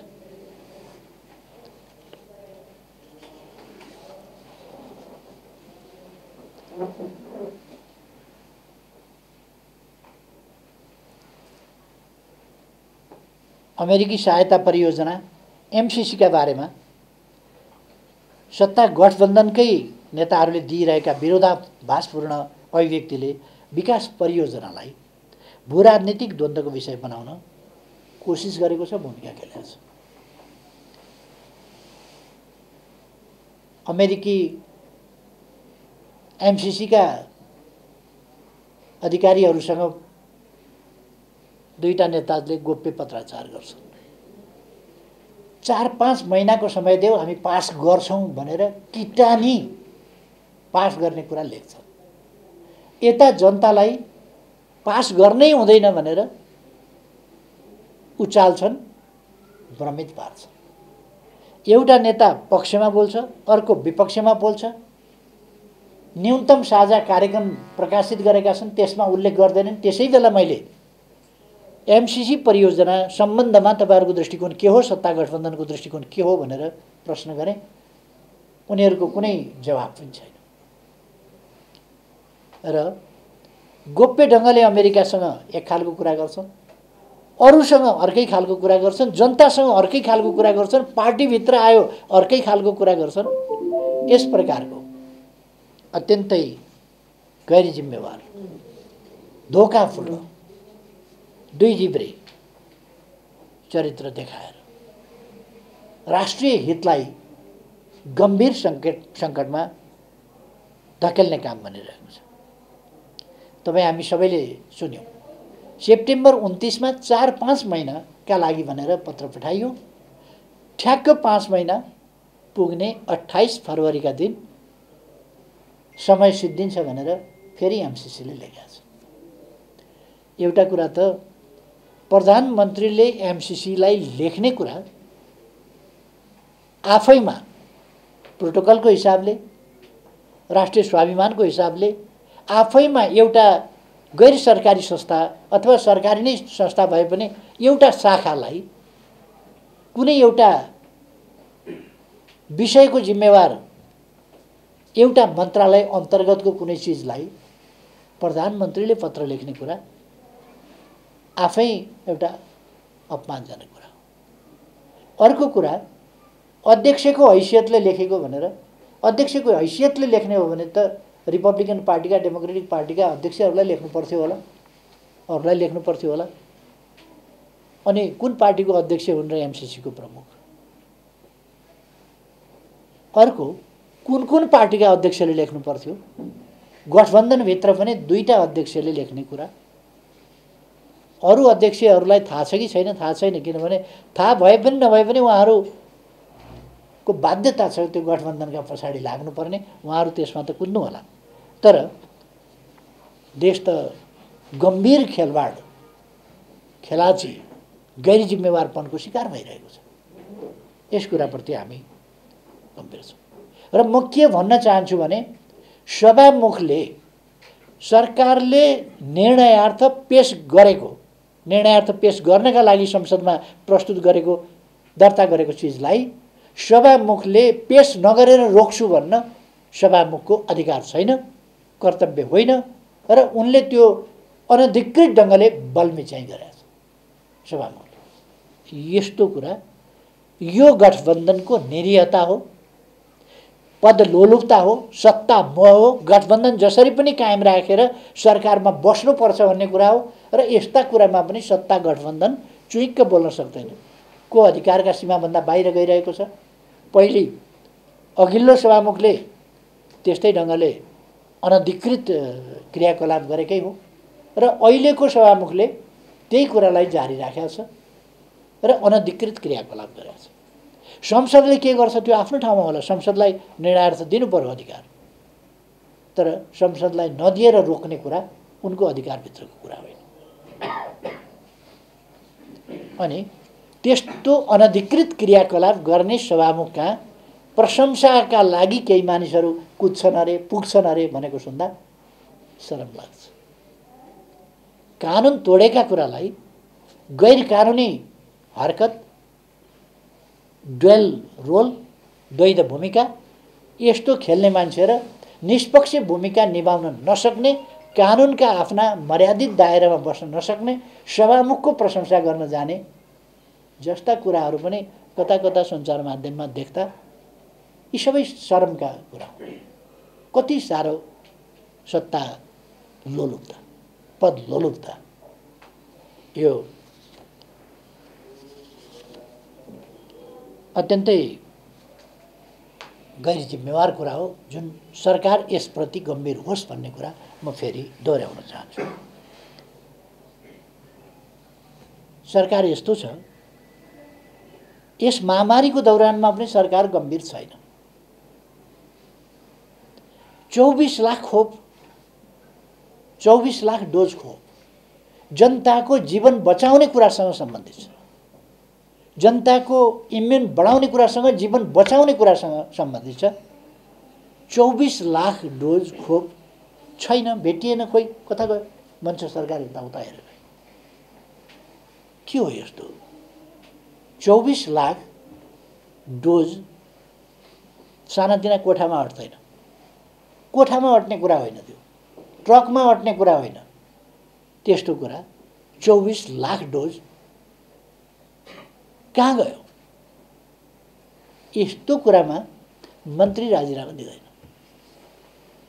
कोही जिम्मेवार भेटिँदैन, कसैले प्रश्न उठाउँदैन, कोही बोल्दैन। के हो यस्तो? जे गरी पनि हुने देशमा 24 लाख डोज झ्वाममा खायो, कुनै अप्ठ्यारो छैन, लाज शरम केही पनि छैन।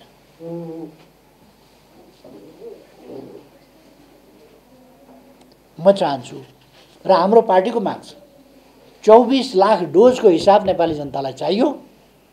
24 लाख डोज कसैले करलप्प खान पाउँदैन। हामी स्पष्ट भन्न चाहन्छौँ, त्यसको कुनै समयमा पनि छानबिन हुन्छ र त्यो हुनुपर्छ। स्वास्थ्यप्रति त जिम्मेवारी छैन। हामीले आधारभूत तहका स्वास्थ्यका निम्ति 5, 10 र 15 सयका हस्पिटलहरू 396वटा अस्पतालको हामीले शिलान्यास गऱ्यौँ। ती अस्पतालहरू बनाउने काम अगाडि बढाउनेदेखि त्यसको प्रतिकूल असर पार्ने गरी बजेट कटौती गरिएको छ र ती अस्पतालहरू निर्माण कार्यलाई रोकिएको छ। ललिता निवासको जग्गा प्रकरण अहिले कसरी छेकथुन गर्ने, कसरी त्यो अल्मल्याउने, त्यसै कुरामा अहिलेको सरकार लागेको छ। अहिले त ब्ल्याकमेलको राजनीति चलेको छ। पैसा माग्यो व्यापारीसँग, दिएन भने अनि उसका विरुद्ध उद्यम मचायो। ब्ल्याकमेलको राजनीति चलिरहेको छ र उद्यमी व्यवसायीहरूलाई तर्साउने, उद्योग व्यवसायप्रति गम्भीर नहुने, कहीँ अत्यन्तै अस्वाभाविक ढङ्गले पाता र त्यो आइरन ब्लेड र अर्को कबाडको फलाम यो भनेर छुट्टा छुट्टै फरक नियम लागू गरिदिएर केही उद्योगहरूलाई संरक्षण गर्ने, फाइदा पुर्याउने र त्योभन्दा कमसेकम 5 गुणा बढी उद्योगहरूलाई ध्वस्त बनाइदिने, यो अनुचित, अस्वाभाविक, यस प्रकारको खेल कहाँ कसरी भइरहेको छ हेर्ने कोही पनि छैन, देख्ने कोही पनि छैन, बोल्ने कोही पनि छैन। यो स्थिति अन्त्य हुनुपर्दछ र नेपाली जनता यस्ता कुराहरूमा कारण जान्न चाहन्छ। किन यस्तो भयो? धान बालीको कुरा गरेँ, 25 अरबको क्षति भयो भने सरकारले 11 अरबको मूल्याङ्कन गर्छ, अलिक पछि 5 अरब मात्रै दिन्छु भन्छ, अनि अलिक पछि दिने कुरै हराउँछ। अहिलेको स्थिति त्यही छ। जनताका पिरमर्का पनि हेर्दैन, केही गर्दैन। अर्थात् यी 7 महिनाको अवधि खेर गएको मात्रै होइन, उल्टो बाटो हिँडेको अवस्थातर्फ छ। देश उल्टो बाटोतिर हिँडेको छ। अदालतमा हेर्नुभयो भने राज्यका अङ्गहरूको म कुरा गर्दै थिएँ, अदालतमा हेऱ्यो भने न्यायाधीशहरू कालोपट्टि बाँड्छन्, न्यायाधीशहरू सर्वोच्च अदालतमा हडताल गर्छन्, बार सर्वोच्च बार नेपाल बार उनीहरू हडताल गर्छन्। अशोभनीय वातावरण, न्यायाधीशहरूलाई अदालतमा प्रवेश गर्न नदिने सम्मका दुनियाँमा कहीँ नहुने यस प्रकारका क्रियाकलाप हाम्रो सर्वोच्च अदालतका प्राङ्गणमा हुन्छ। सर्वोच्च अदालतभित्र हुन्छ। सर्वोच्च अदालतभित्र सेटिङका इमेलहरू पढिन्छन्। न्यायालय चल्दैन। अहिलेसम्म पनि न्यायालय चलेको छैन। सुनिराखेको छ। 30 गते न्यायालय खुल्छ, त्यसपछि फेरि वरिष्ठ अधिवक्ताहरू बारहरूले फेरि तमासा देखाउँछ। र अब पहिलेकै जस्ता आन्दोलनले हुँदैन, त्योभन्दा बेग्लै प्रकारका अलिक एउटा शब्द उहाँहरूले प्रयोग गर्नुभएको छ, बेग्लै प्रकारको आन्दोलन गर्छौँ भनेर। यस ढङ्गले राज्यका सबै अङ्गहरूलाई छेदविच्छेद बनाएको छ र स्थानीय तहको निर्वाचन नगरेर तिनलाई त समाप्तै पारिदिने षड्यन्त्र थियो सरकारको, जसलाई हामीले असफल बनाएका छौँ। फेरि पनि यसमाथि यो उपलब्धिमाथि हमला हुन सक्छ, त्यसप्रति हामी सजग रहन जरुरी छ भन्ने म सबै साथीहरूलाई आग्रह गर्न चाहन्छु। एउटा हामीले यसबीचमा 2टा महाधिवेशन गऱ्यौँ। एउटा असोज 15देखि 17सम्म 15, 16, 17 3 दिनको विधान महाधिवेशन गऱ्यौँ, जसमा हाम्रा नीतिहरू हाम्रो पार्टीले लिने सम्पूर्ण समग्र क्षेत्रका नीतिहरू सम्बन्धमा र समाजवादका आधारहरू हामी कसरी निर्माण गर्छौँ, समृद्ध नेपाल सुखी नेपालीको गन्तव्यमा कसरी अगाडि बढ्छौँ, कुन कुन बाटोबाट अगाडि बढ्छौँ, सबै नीतिहरू, सङ्गठनात्मक नीति, हाम्रो पार्टी सम्बन्धी र राष्ट्रसँग सम्बन्धित, विकाससँग सम्बन्धित, सुशासनसँग सम्बन्धित, परराष्ट्र सम्बन्धसँग सम्बन्धित सम्पूर्ण नीतिहरू हामीले त्यहाँबाट पारित गऱ्यौँ, विधिहरू पारित गऱ्यौँ। अरू कुनै पनि पार्टीले त्यस्तो गरेन। नेपाली कङ्ग्रेसको त झन् सुर आयो, भोट खसायो, नेता अब दल बल आदि इत्यादि के कसो गर्नुभयो, उहाँहरूले नेता छान्नुभयो, जानुभयो। नेता छान्ने बाहेक महाधिवेशनको केही पनि भएन, अथवा महाधिवेशन नेता छान्ने र कर्मकाण्ड पुर्याउने कर्मकाण्डी मात्रै भयो। कति बुद्धिजीवीहरूले भनेको सुने मैले, नेकपा एमाले त नीतिको बारेमा त चर्चै गरेन, नीति त हुँदै भएन, नेपाली कङ्ग्रेसको नीतिको बारेमा चर्चा भएन, त्यो उल्लेख छैन, चर्चा गर्दैनन् बुद्धिजीवीहरू। नेकपा एमाले त्यत्रा पुस्तकहरू नै निकालेको छ, 3 दिन 3 विषयमा विधान महाधिवेशन स्पेसल ढङ्गले गर्यो। त्यो चाहिँ विधानको त चर्चै गरेन एमाले, विधान त छँदै छैन, नेकपा एमालेसँग विधि छँदै छैन, नीति छँदै छैन।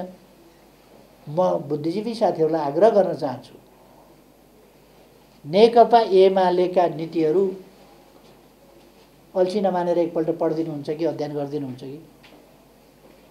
त्यसमा हामी बहस गर्न चाहन्छौँ। यदि नेकपा एमाले लिएका राष्ट्रियता सम्बन्धी, लोकतन्त्र सम्बन्धी, विकास सम्बन्धी, सुशासन सम्बन्धी अथवा संरचनागत प्रश्नहरूको सम्बन्धमा, संविधान कार्यान्वयनको सम्बन्धमा, अरू के सम्बन्धमा, शिक्षाको सम्बन्धमा, स्वास्थ्यको सम्बन्धमा, पर्यटनको सन्दर्भमा अथवा सामाजिक परिवर्तन रूपान्तरणको सन्दर्भमा कुनै कुराको सम्बन्धमा यदि नेकपा एमालेका नीतिहरूमा कुनै कमी कमजोरी छ भने हामी तपाईहरुका कुरा सुन्न तयार छौं, छलफल गर्न तयार छौं।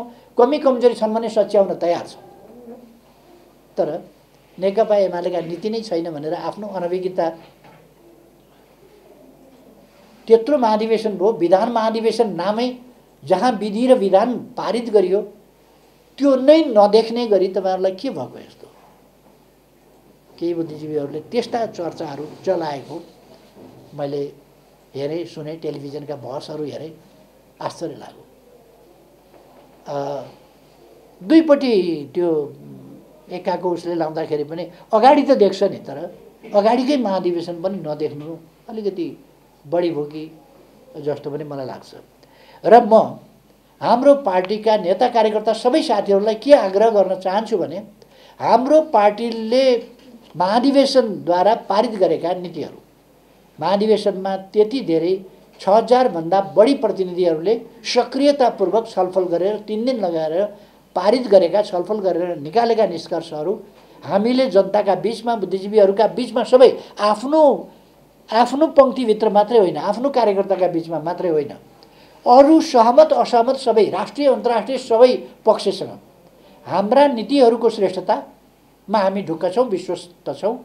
हाम्रा नीतिहरू श्रेष्ठताको कसीमा, व्यवहारको कसीमा, सिद्धान्तको कसीमा, दर्शनको कसीमा, राजनीतिको कसीमा, विकासको कसीमा, सामाजिक सुप्रबन्धको कसीमा खरो उत्रिन्छन्, अरूका भन्दा श्रेष्ठ छन्। त्यसो भएको हुनाले म हाम्रो साथीहरूलाई, नेताजीहरूलाई, कार्यकर्ता साथीहरूलाई सबैलाई आग्रह गर्न चाहन्छु, हामी बौद्धिक बहसमा उत्रिन तयार छौँ। हाम्रा कुराहरू लिएर अरूसँग पनि बौद्धिक बहसमा उत्रिनु र आगामी यो फागुन 1 गतेदेखि को हाम्रो प्रशिक्षण कार्यक्रमहरूको सिलसिला जुन छ, यसमा एउटा विषय हाम्रो महाधिवेशनले लिएका नीतिहरू, तिनको प्रभावकारिता, तिनको सहीपना र मङ्सिर 10 देखि 14 सम्ममा गरेको हामीले नेतृत्व निर्माणको ती नीतिहरू कार्यान्वयन गर्ने र देशलाई अगाडि बढाउने सन्दर्भमा नेतृत्व निर्माण गर्ने प्रसङ्गमा जुन काम गरेका छौँ, त्यस सम्बन्धमा हाम्रा नेतृत्वको प्रश्नहरूमा यी कुराहरूलाई पनि अगाडि छलफलमा लाने, आफूले पनि अध्ययन गर्ने र अरूलाई पनि अध्ययन गराउने यो अभियान पनि सँगसँगै लैजाउँ भनेर म साथीहरूलाई आग्रह गर्न चाहन्छु। हाम्रो नेतृत्व निर्माणको विधि कसरी लोकतान्त्रिक छ भन्ने कुरा, कतिले भने यो महाधिवेशन होइन के अधिवेशन के जाति उजाति भने, हाम्रो जस्तो हरेक मान्छे मतदानबाट निर्वाचित हुने, हरेक मान्छे मतदानबाट निर्वाचित हुने त्यो परिपाटी अरू पार्टीहरूले गर्न सक्नुभयो अथवा उन्नत स्तरको समझदारी र एकता नेकपा एमालेको जस्तो अरूले देखाउन सक्यो। नेकपा एमालेका महाधिवेशनले जुन निर्विवाद ढङ्गले नेतृत्व लोकतान्त्रिक विधिबाट निर्वाचन गर्यो र सघन छलफल, सक्रिय सहभागिता प्रतिनिधिहरू मार्फत जसरी नीति निर्माणमा देखायो त्यो अरू कुनै पार्टीले देखाउन सक्यो त्यो सम्भव थिएन र प्रक्रियागत हिसाबले मात्रै होइन, वैचारिक, विधिगत, पद्धतिगत, प्रक्रियागत श्रेष्ठताको हिसाबले व्यवहारमा तिनको कार्यान्वयन र प्रयोग गर्दा तिनको श्रेष्ठताको हिसाबले पनि नेकपा एमालेका नीतिहरू, विचारहरू अद्वितीय छन्, तरिकाहरू अद्वितीय छन्। यी कुराहरूलाई हामीले कार्यकर्ताका बीचमा पुर्याउनु पर्दछ र अरूसँग पनि पुर्याउनु पर्छ। म नेता कार्यकर्ता साथीहरूलाई सबैलाई आग्रह गर्न चाहन्छु, गएका महाधिवेशनहरूले हाम्रो पार्टीको वैचारिक उचाइ, एकताको प्रसङ्गबाट हेरौँ, विचारको प्रसङ्गबाट हेरौँ, लोकतान्त्रिक अभ्यासको प्रसङ्गबाट हेरौँ, जुनसुकै कोणबाट हामीले हेऱ्यौँ भने पनि हाम्रो पार्टीलाई एउटा नयाँ उचाइ प्रदान गरेको छ। नयाँ एउटा महान शुद्धिकरणको अभियान अगाडि बढेको छ, महान सुदृढीकरणको अभियान अगाडि बढेको छ। त्यसकारण म भनिरहेको छु, विभाजन गर्न खोजियो, पार्टीलाई कमजोर पार्न खोजियो, तर पार्टी शुद्धिकरणको अभियान एकातिर छ, सुदृढीकरणको अभियान पनि त्यत्तिकै सबल ढङ्गले चलेको छ। यसै कारण यस शुद्धिकरण र सुदृढीकरणबाट जनतामा हामीले जुन थप लोकप्रियता प्राप्त गर्छौँ त्यसबाट नेकपा एमाले आगामी दिनमा एक्लै चुनाव लड्छ र एक्लै बहुमत ल्याउँछ। हामी त्यो कुरा बनिरहेका छौँ।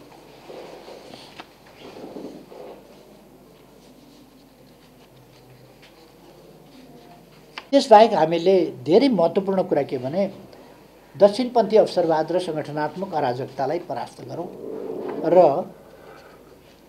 जनताको बहुदलीय जनवादको मार्गदर्शनमा समाजवादका आधार निर्माण गरौँ भन्ने हामीले मूल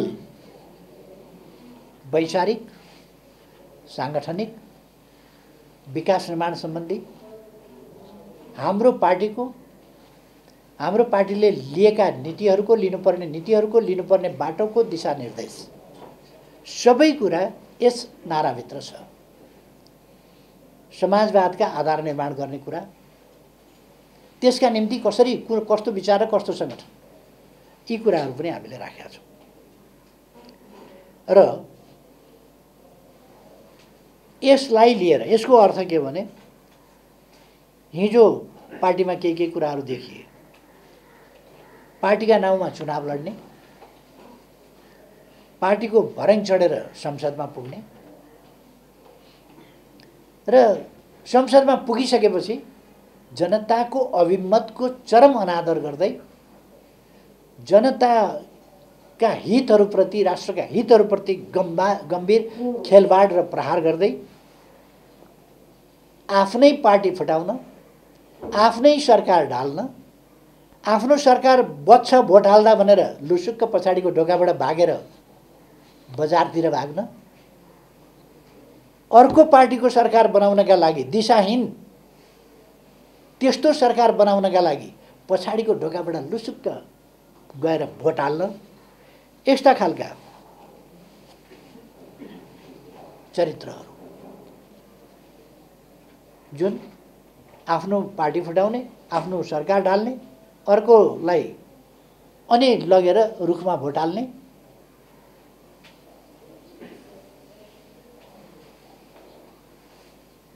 र विपक्षीलाई आफ्नो पार्टीका जरा उखेल्ने, विपक्षीका मलजल हाल्न जाने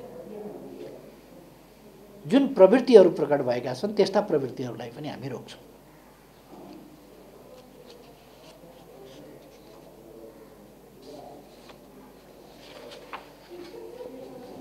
त्यस्ता प्रवृत्तिहरू, त्यस प्रकारको दक्षिणपन्थी अवसरवाद र पार्टी आन्दोलन लोकतन्त्र विरोधी, देश विरुद्धको जुन आपराधिक क्रियाकलाप छ, यो स्पष्टै रूपमा यो प्रतिगमनकारी प्रवृत्ति हो, प्रतिगमनकारी व्यवहार हो र यस व्यवहारलाई हामी अस्वीकार गर्छौँ। र अब यी निर्वाचनहरू मार्फत, आउँदा निर्वाचनहरू मार्फत हामीले यस्ता प्रवृत्तिहरूलाई पराजित गर्नै पर्छ, परास्त गर्नै पर्छ। हाम्रो मूल नाराले पनि त्यही कुरालाई बताउँछ।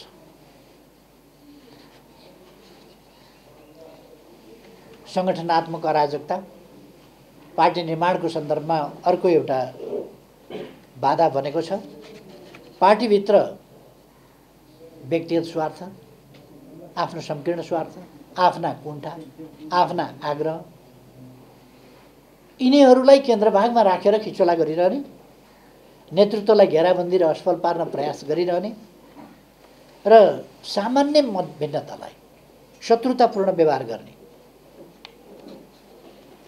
आफ्नो निजी संकीर्ण महत्त्वाकांक्षा, क्षणिक महत्त्वाकांक्षा पुरा नभए अत्यन्तै अधैर्यताका साथ पार्टीलाई धम्की दिने, घुर्की लाउने र पार्टी छोड्ने जस्ता खालका त्यस प्रकारका क्रियाकलापहरू, विचारहरू, अभिव्यक्तिहरू वा कोही देखा परेका व्यवहारहरू,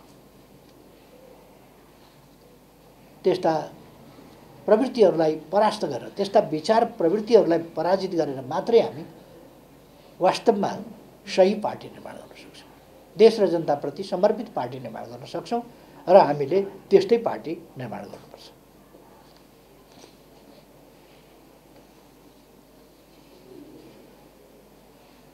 त्यसकारण म भन्न चाहन्छु, पार्टीको विरुद्ध भइरहेका घेराबन्दीमाथि आगामी स्थानीय निर्वाचन र त्यसपछिका निर्वाचनहरू मार्फत हामी निर्णायक प्रहार गरौँ र तिनीहरूलाई परास्त गरौँ। हामीले मात्रै गर्न सक्छौँ यो काम। र अरू देशभक्त शक्तिहरू, लोकतन्त्रवादी शक्तिहरू उहाँहरूलाई पनि गोलबन्द गर्ने जिम्मेवारी हाम्रै हो। हामीले मात्रै उहाँहरूलाई पनि यस पवित्र काममा समावेश गराउन सक्छौँ। आज जनादेश मार्गी लोकतन्त्र जो हामीले अपनाएका छौँ र परमादेश मार्गी प्रतिगमनकारी षड्यन्त्रका बीच वास्तविक लडाईँ अब सुरु भएको छ। यो जनादेश र परमादेशका बीचको, जनअभिमत र परमादेशका बीचको, यो लोकतान्त्रिक अभ्यास र षड्यन्त्रका बीचको लडाईँ अब सुरु भएको छ। म हाम्रो सम्पूर्ण कमरेडहरूलाई आग्रह गर्न चाहन्छु, यति बेला हामी अत्यन्तै गम्भीरताका साथ यस लडाईँलाई हामीले बुझ्न पर्दछ। यो लडाईँ वास्तविक लडाईँ, हामी यसको मैदानमा अब प्रवेश गरेका छौँ। जनादेशको अपमान गर्ने, संविधानको चिरहरण गर्ने, अवांछित र अपरिपक्व गठबन्धनको षड्यन्त्र स्वरूप अवैध ढङ्गले पैदा भएको आपराधिक उद्देश्यका लागि गठित यस पञ्चमाङ्गी सरकारसँगको नेपाली जनताको लडाईँ, यो हाम्रो लडाईँ होइन, यो नेपाली जनताको लडाईँ हो। यस स्थानीय निर्वाचनबाट सुरु भएर सङ्घ र प्रदेशका लागि हुने आगामी निर्वाचनसम्मै कायम हुनेछ। यो हाम्रो लडाईँ, त्यस्ता तत्त्वहरूको विरुद्धको यो जनलडाईँ।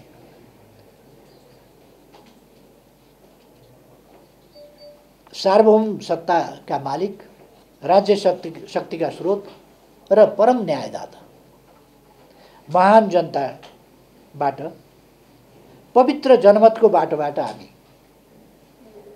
बाचा कबुलका साथ अरूका लागि बनेको कम्फर्टेबल गठबन्धन र त्यसको कम्फर्टेबल सरकारबाट देशलाई शुद्ध पार्ने काम यी निर्वाचनहरूबाट सम्पन्न गर्नेछौँ। देशलाई शुद्ध पार्नुपर्छ यिनीहरूबाट। यी अपवित्र, कसको दाना पानी खान्छन्, के गर्छन् म जान्दिनँ, तर अरूका लागि कम्फर्टेबल, नेपाली र नेपालका लागि साह्रै अभिशाप भएको कम्फर्टेबल हुने बाचा कबुलका साथ जुन पर्यो, त्यस्तो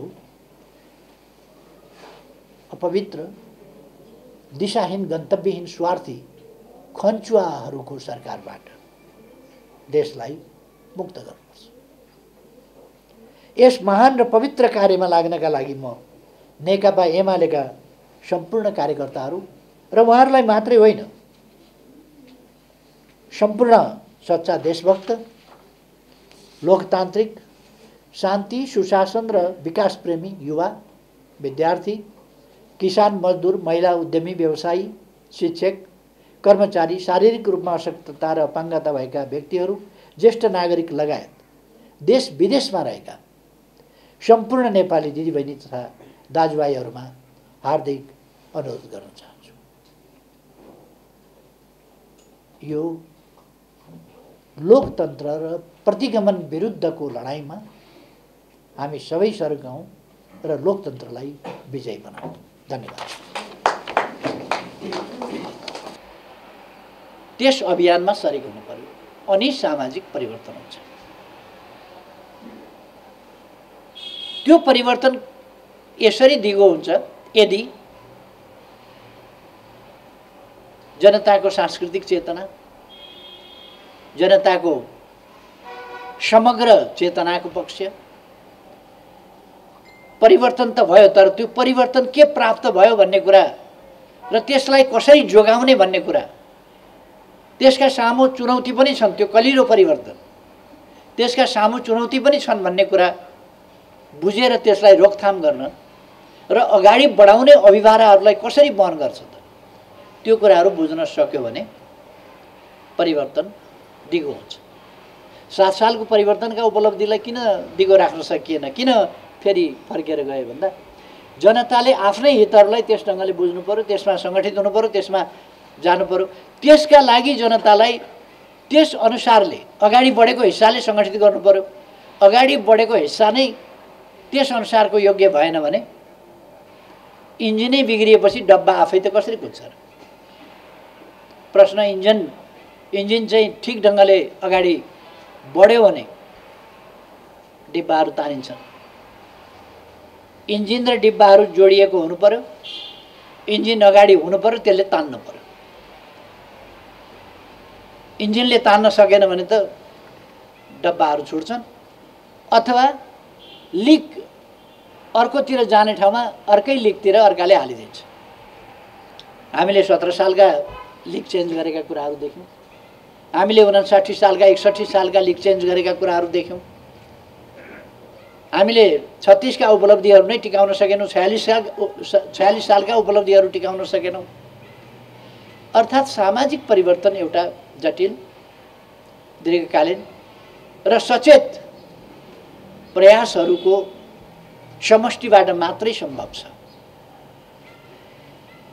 त्यही वैचारिक पक्षलाई बुझेर, त्यही आन्दोलनका नियमहरूलाई बुझेर साथीहरू नेकपा एमालेमा प्रवेश गर्नुभएको छ। नेकपा एमाले कुनै चमत्कारमा विश्वास गर्दैन। नेकपा एमाले कुनै छलछाम जाल झेल टिक्रममा विश्वास गर्दैन। टिक्रमले खराब बाटोतिर लान सक्छ, टिक्रमले अग्रगामी बाटो समाउन सक्दैन।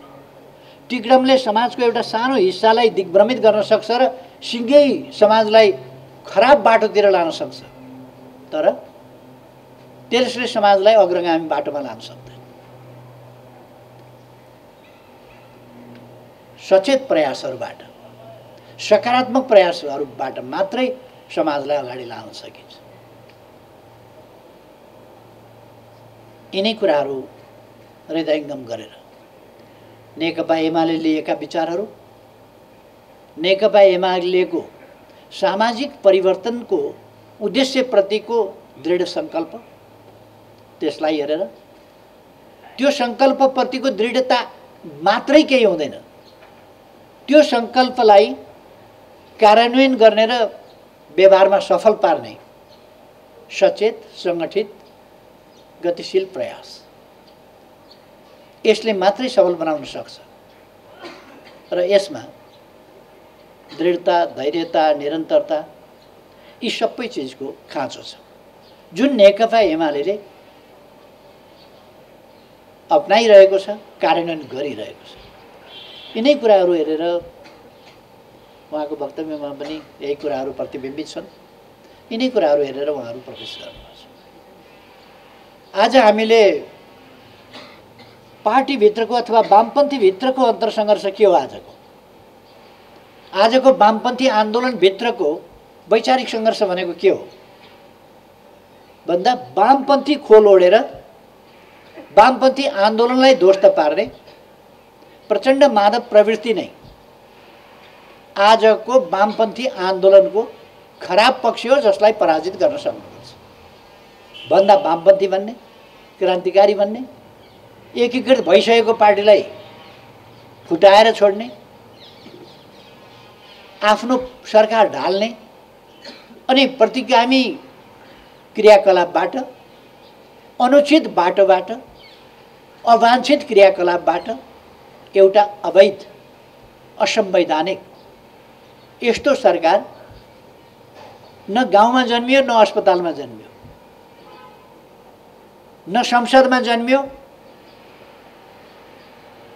सरकारको जन्म संसदमा हुन्छ, बच्चा बच्चीको जन्म कि घरैमा हुन्छ कि अस्पतालमा हुन्छ। यो त न खेतबारीमा भयो, न अस्पतालमा भयो, न घरमा भयो, न कहीँ भयो। यो त अदालतमा गएर कहाँबाट? त्यसकारण यस्ता खालका चाहिँ लेफ्टका नाउँमा लेफ्ट मुभमेन्टलाई कमजोर पार्ने, संकीर्ण साना स्वार्थहरूबाट निर्देशित हुने, आफ्ना अहङ्कार र तुष्टिबाट चाहिँ गाइडेड हुने, कुण्ठाबाट ग्रस्त भएर ईर्ष्या डाहाबाट अभिप्रेरित भएर चल्ने खालका प्रवृत्तिहरू,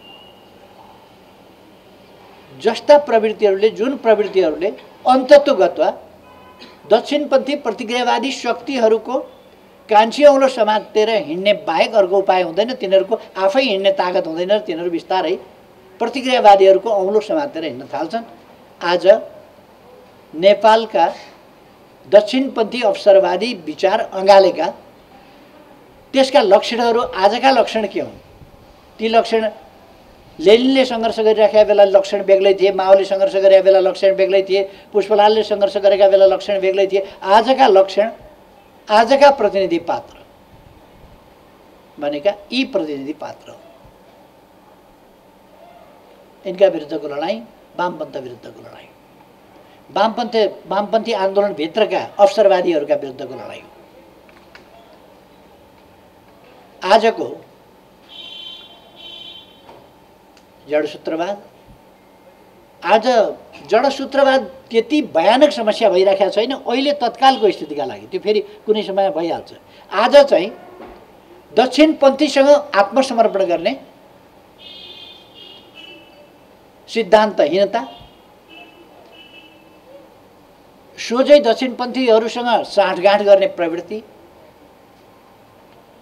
र आन्तरिक वा बाह्य शक्तिहरूसँग साँठगाँठ गरेर आफ्नो स्वार्थका लागि राष्ट्रिय स्वार्थलाई तिलाञ्जली दिने प्रवृत्ति, यो चाहिँ आजको सबभन्दा बढी खतरनाक, यो जडसूत्रवादभन्दा आज यो व्यवहारवादका नाउँमा, व्यवहारिकताका नाउँमा, प्र्याग्मेटिजमका नाममा आज जुन यी प्रवृत्तिहरू देखा परेका छन्, आजको मूल समस्या भनेका यी प्रवृत्तिहरू। अब प्रतिक्रियावादका विरुद्ध हामीले लड्नुपर्ने लडाईँ त त्यो आफ्नो ठाउँमा छँदैछ। यहाँ अहिले चाहिँ हामीले के भयो भने दक्षिणपन्थी शक्तिहरू र वामपन्थी भनिने दक्षिणपन्थीका सहयोगी र मतियार शक्तिहरू छुट्याउनै सकिँदैन।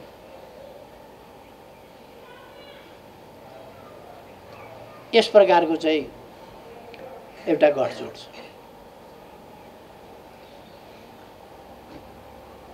यदि कौरवहरू मात्रै आएका भएर उसँग मिसिएर अरू नआएका भए त अरू शक्तिहरू त मर्दैन थियो होला। कौरवसँग अरू शक्तिहरू किन मरे? अरू विभिन्न देशबाट आएका फौज पनि त्यहाँ किन आए भने कौरवसँगै मिसिएर तिनीहरू पनि लडाइँमा आए। आजका वर्गीय हिसाबले दक्षिणपन्थी, पहिचानको हिसाबले दक्षिणपन्थी होइन, खोल ओढेर वामपन्थी, तर व्यवहारमा दक्षिणपन्थीका सेवक। उहिले 36 सालतिर एकपल्ट एउटा शब्दावली चलेको थियो, नाभा काँधा भन्ने, मैले विभिन्न समयमा उल्लेख गर्ने गर्छु। नाभा काँधा, नामका वामपन्थी, कामका दक्षिणपन्थी, नाभा काँधा भन्ने। आज कम्युनिस्ट आन्दोलनभित्रको समस्या भन्ने हो भने नाभा काँधाको, नामका वामपन्थी, कामका दक्षिणपन्थी, नाभा काँधाहरूको समस्या चाहिँ आज वामपन्थी आन्दोलनभित्रको समस्या हो। नाभा काँधा प्रवृत्ति आज वामपन्थीभित्रको विकृत प्रवृत्तिको कुरा हो र अराजनीतिक स्वार्थी प्रवृत्ति, स्वार्थलाई केन्द्रभागमा राख्ने प्रवृत्ति खतरनाक प्रवृत्ति हो। यसबाट हामी जोगिने जरुरी छ। र अब हामी यति बेला जस्तो हामी सुनिराखेका छौँ, कुनै हालतमा पनि गठबन्धन तोड्दैनौँ भनेर।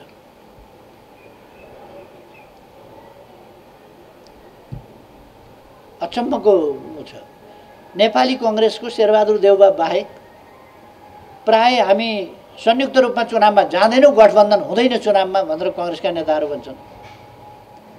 वामपन्थीहरू तिमीहरूले हामीलाई हात नदिई कसरी हुन्छ र कसरी हिँड्ने, हामी त गठबन्धन छोड्नै सक्दैनौँ, चुनावसम्मै यो गठबन्धन चाहिन्छ भनेर वामपन्थी खोलोडेकाहरू उनीहरू चाहिँ त्यो गठबन्धनको कुरा गरिरहन्छ।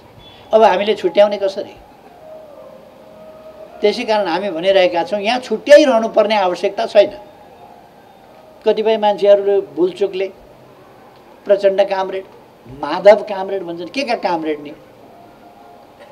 शेरबहादुर देउवा भन्दा अगाडि शेरबहादुर देउवाको त ढोकामा पस्न पाइँदैन। पहिले त यी साङ्लामा त्यहाँ ढोकामा भित्र पस्नुभन्दा अगाडि फाटकै खोल्न दिनु त यिनीहरू बसेका छन् नि। त्यहाँ भित्र जाँदा शेरबहादुर के गर्दैछन् त्यो पछि हेरौँला, तर गेटैमा खुट्टा ठोक्नु त तिनीहरू बसेका छन् त। त्यसकारण अब यी चाहिँ कामरेड भनेर त्यसरी हुन्छ। त्यसकारण कामरेड सामरेड सबै गुटमुट्याएर एकै ठाउँ राखिदिनुपर्छ आउँदो चुनाव। अहिलेका प्रवृत्तिहरूसँग हामीले लड्ने त्यो हो। अहिलेको मार्क्सवाद भनेको यो हो। अहिलेको सामाजिक परिवर्तनको विज्ञानको यति बेरको ताजा आवश्यकता त्यो हो। त्यसकारण हामी त्यस अनुसार अगाडि जानुपर्छ। नेकपा एमाले त्यसै गरी अब स्थानीय तहहरूको निर्वाचनका लागि आजबाट आफ्नो अभियान यसले प्रारम्भ गरेको छ। पर्सिदेखि हामी प्रशिक्षण अभियानहरू विराटनगरबाट सुरु गर्दैछौँ फागुन 1 गतेबाट र अगाडि हाम्रो यात्रा बढ्दै जानेछ। र यो यात्रा प्रतिक्रियावादीसँगको हाम्रो शक्ति परीक्षण पनि हो र हाम्रो यो सङ्घर्ष हामीले विजयी बनाउन अनिवार्य छ देशका लागि। त्यसकारण हामी यस अभियानलाई, यस यात्रालाई, यस सङ्घर्षलाई, यस भिडन्तलाई जनताको विजयको रूपमा परिणत गर्छौँ। त्यस अभियानमा जुटेका छौँ। यस यात्रामा जनताको विजयको यस यात्रामा यस सङ्घर्षलाई विजयको नतिजामा पुर्याउने यात्रामा साथीहरू सामेल हुनुभएको छ। म स्वागत गर्न चाहन्छु। धेरै धेरै स्वागत छ। यो धेरै खुसीको कुरा हो। धेरै धेरै धन्यवाद। शुभकामना छ तपाईँहरूलाई।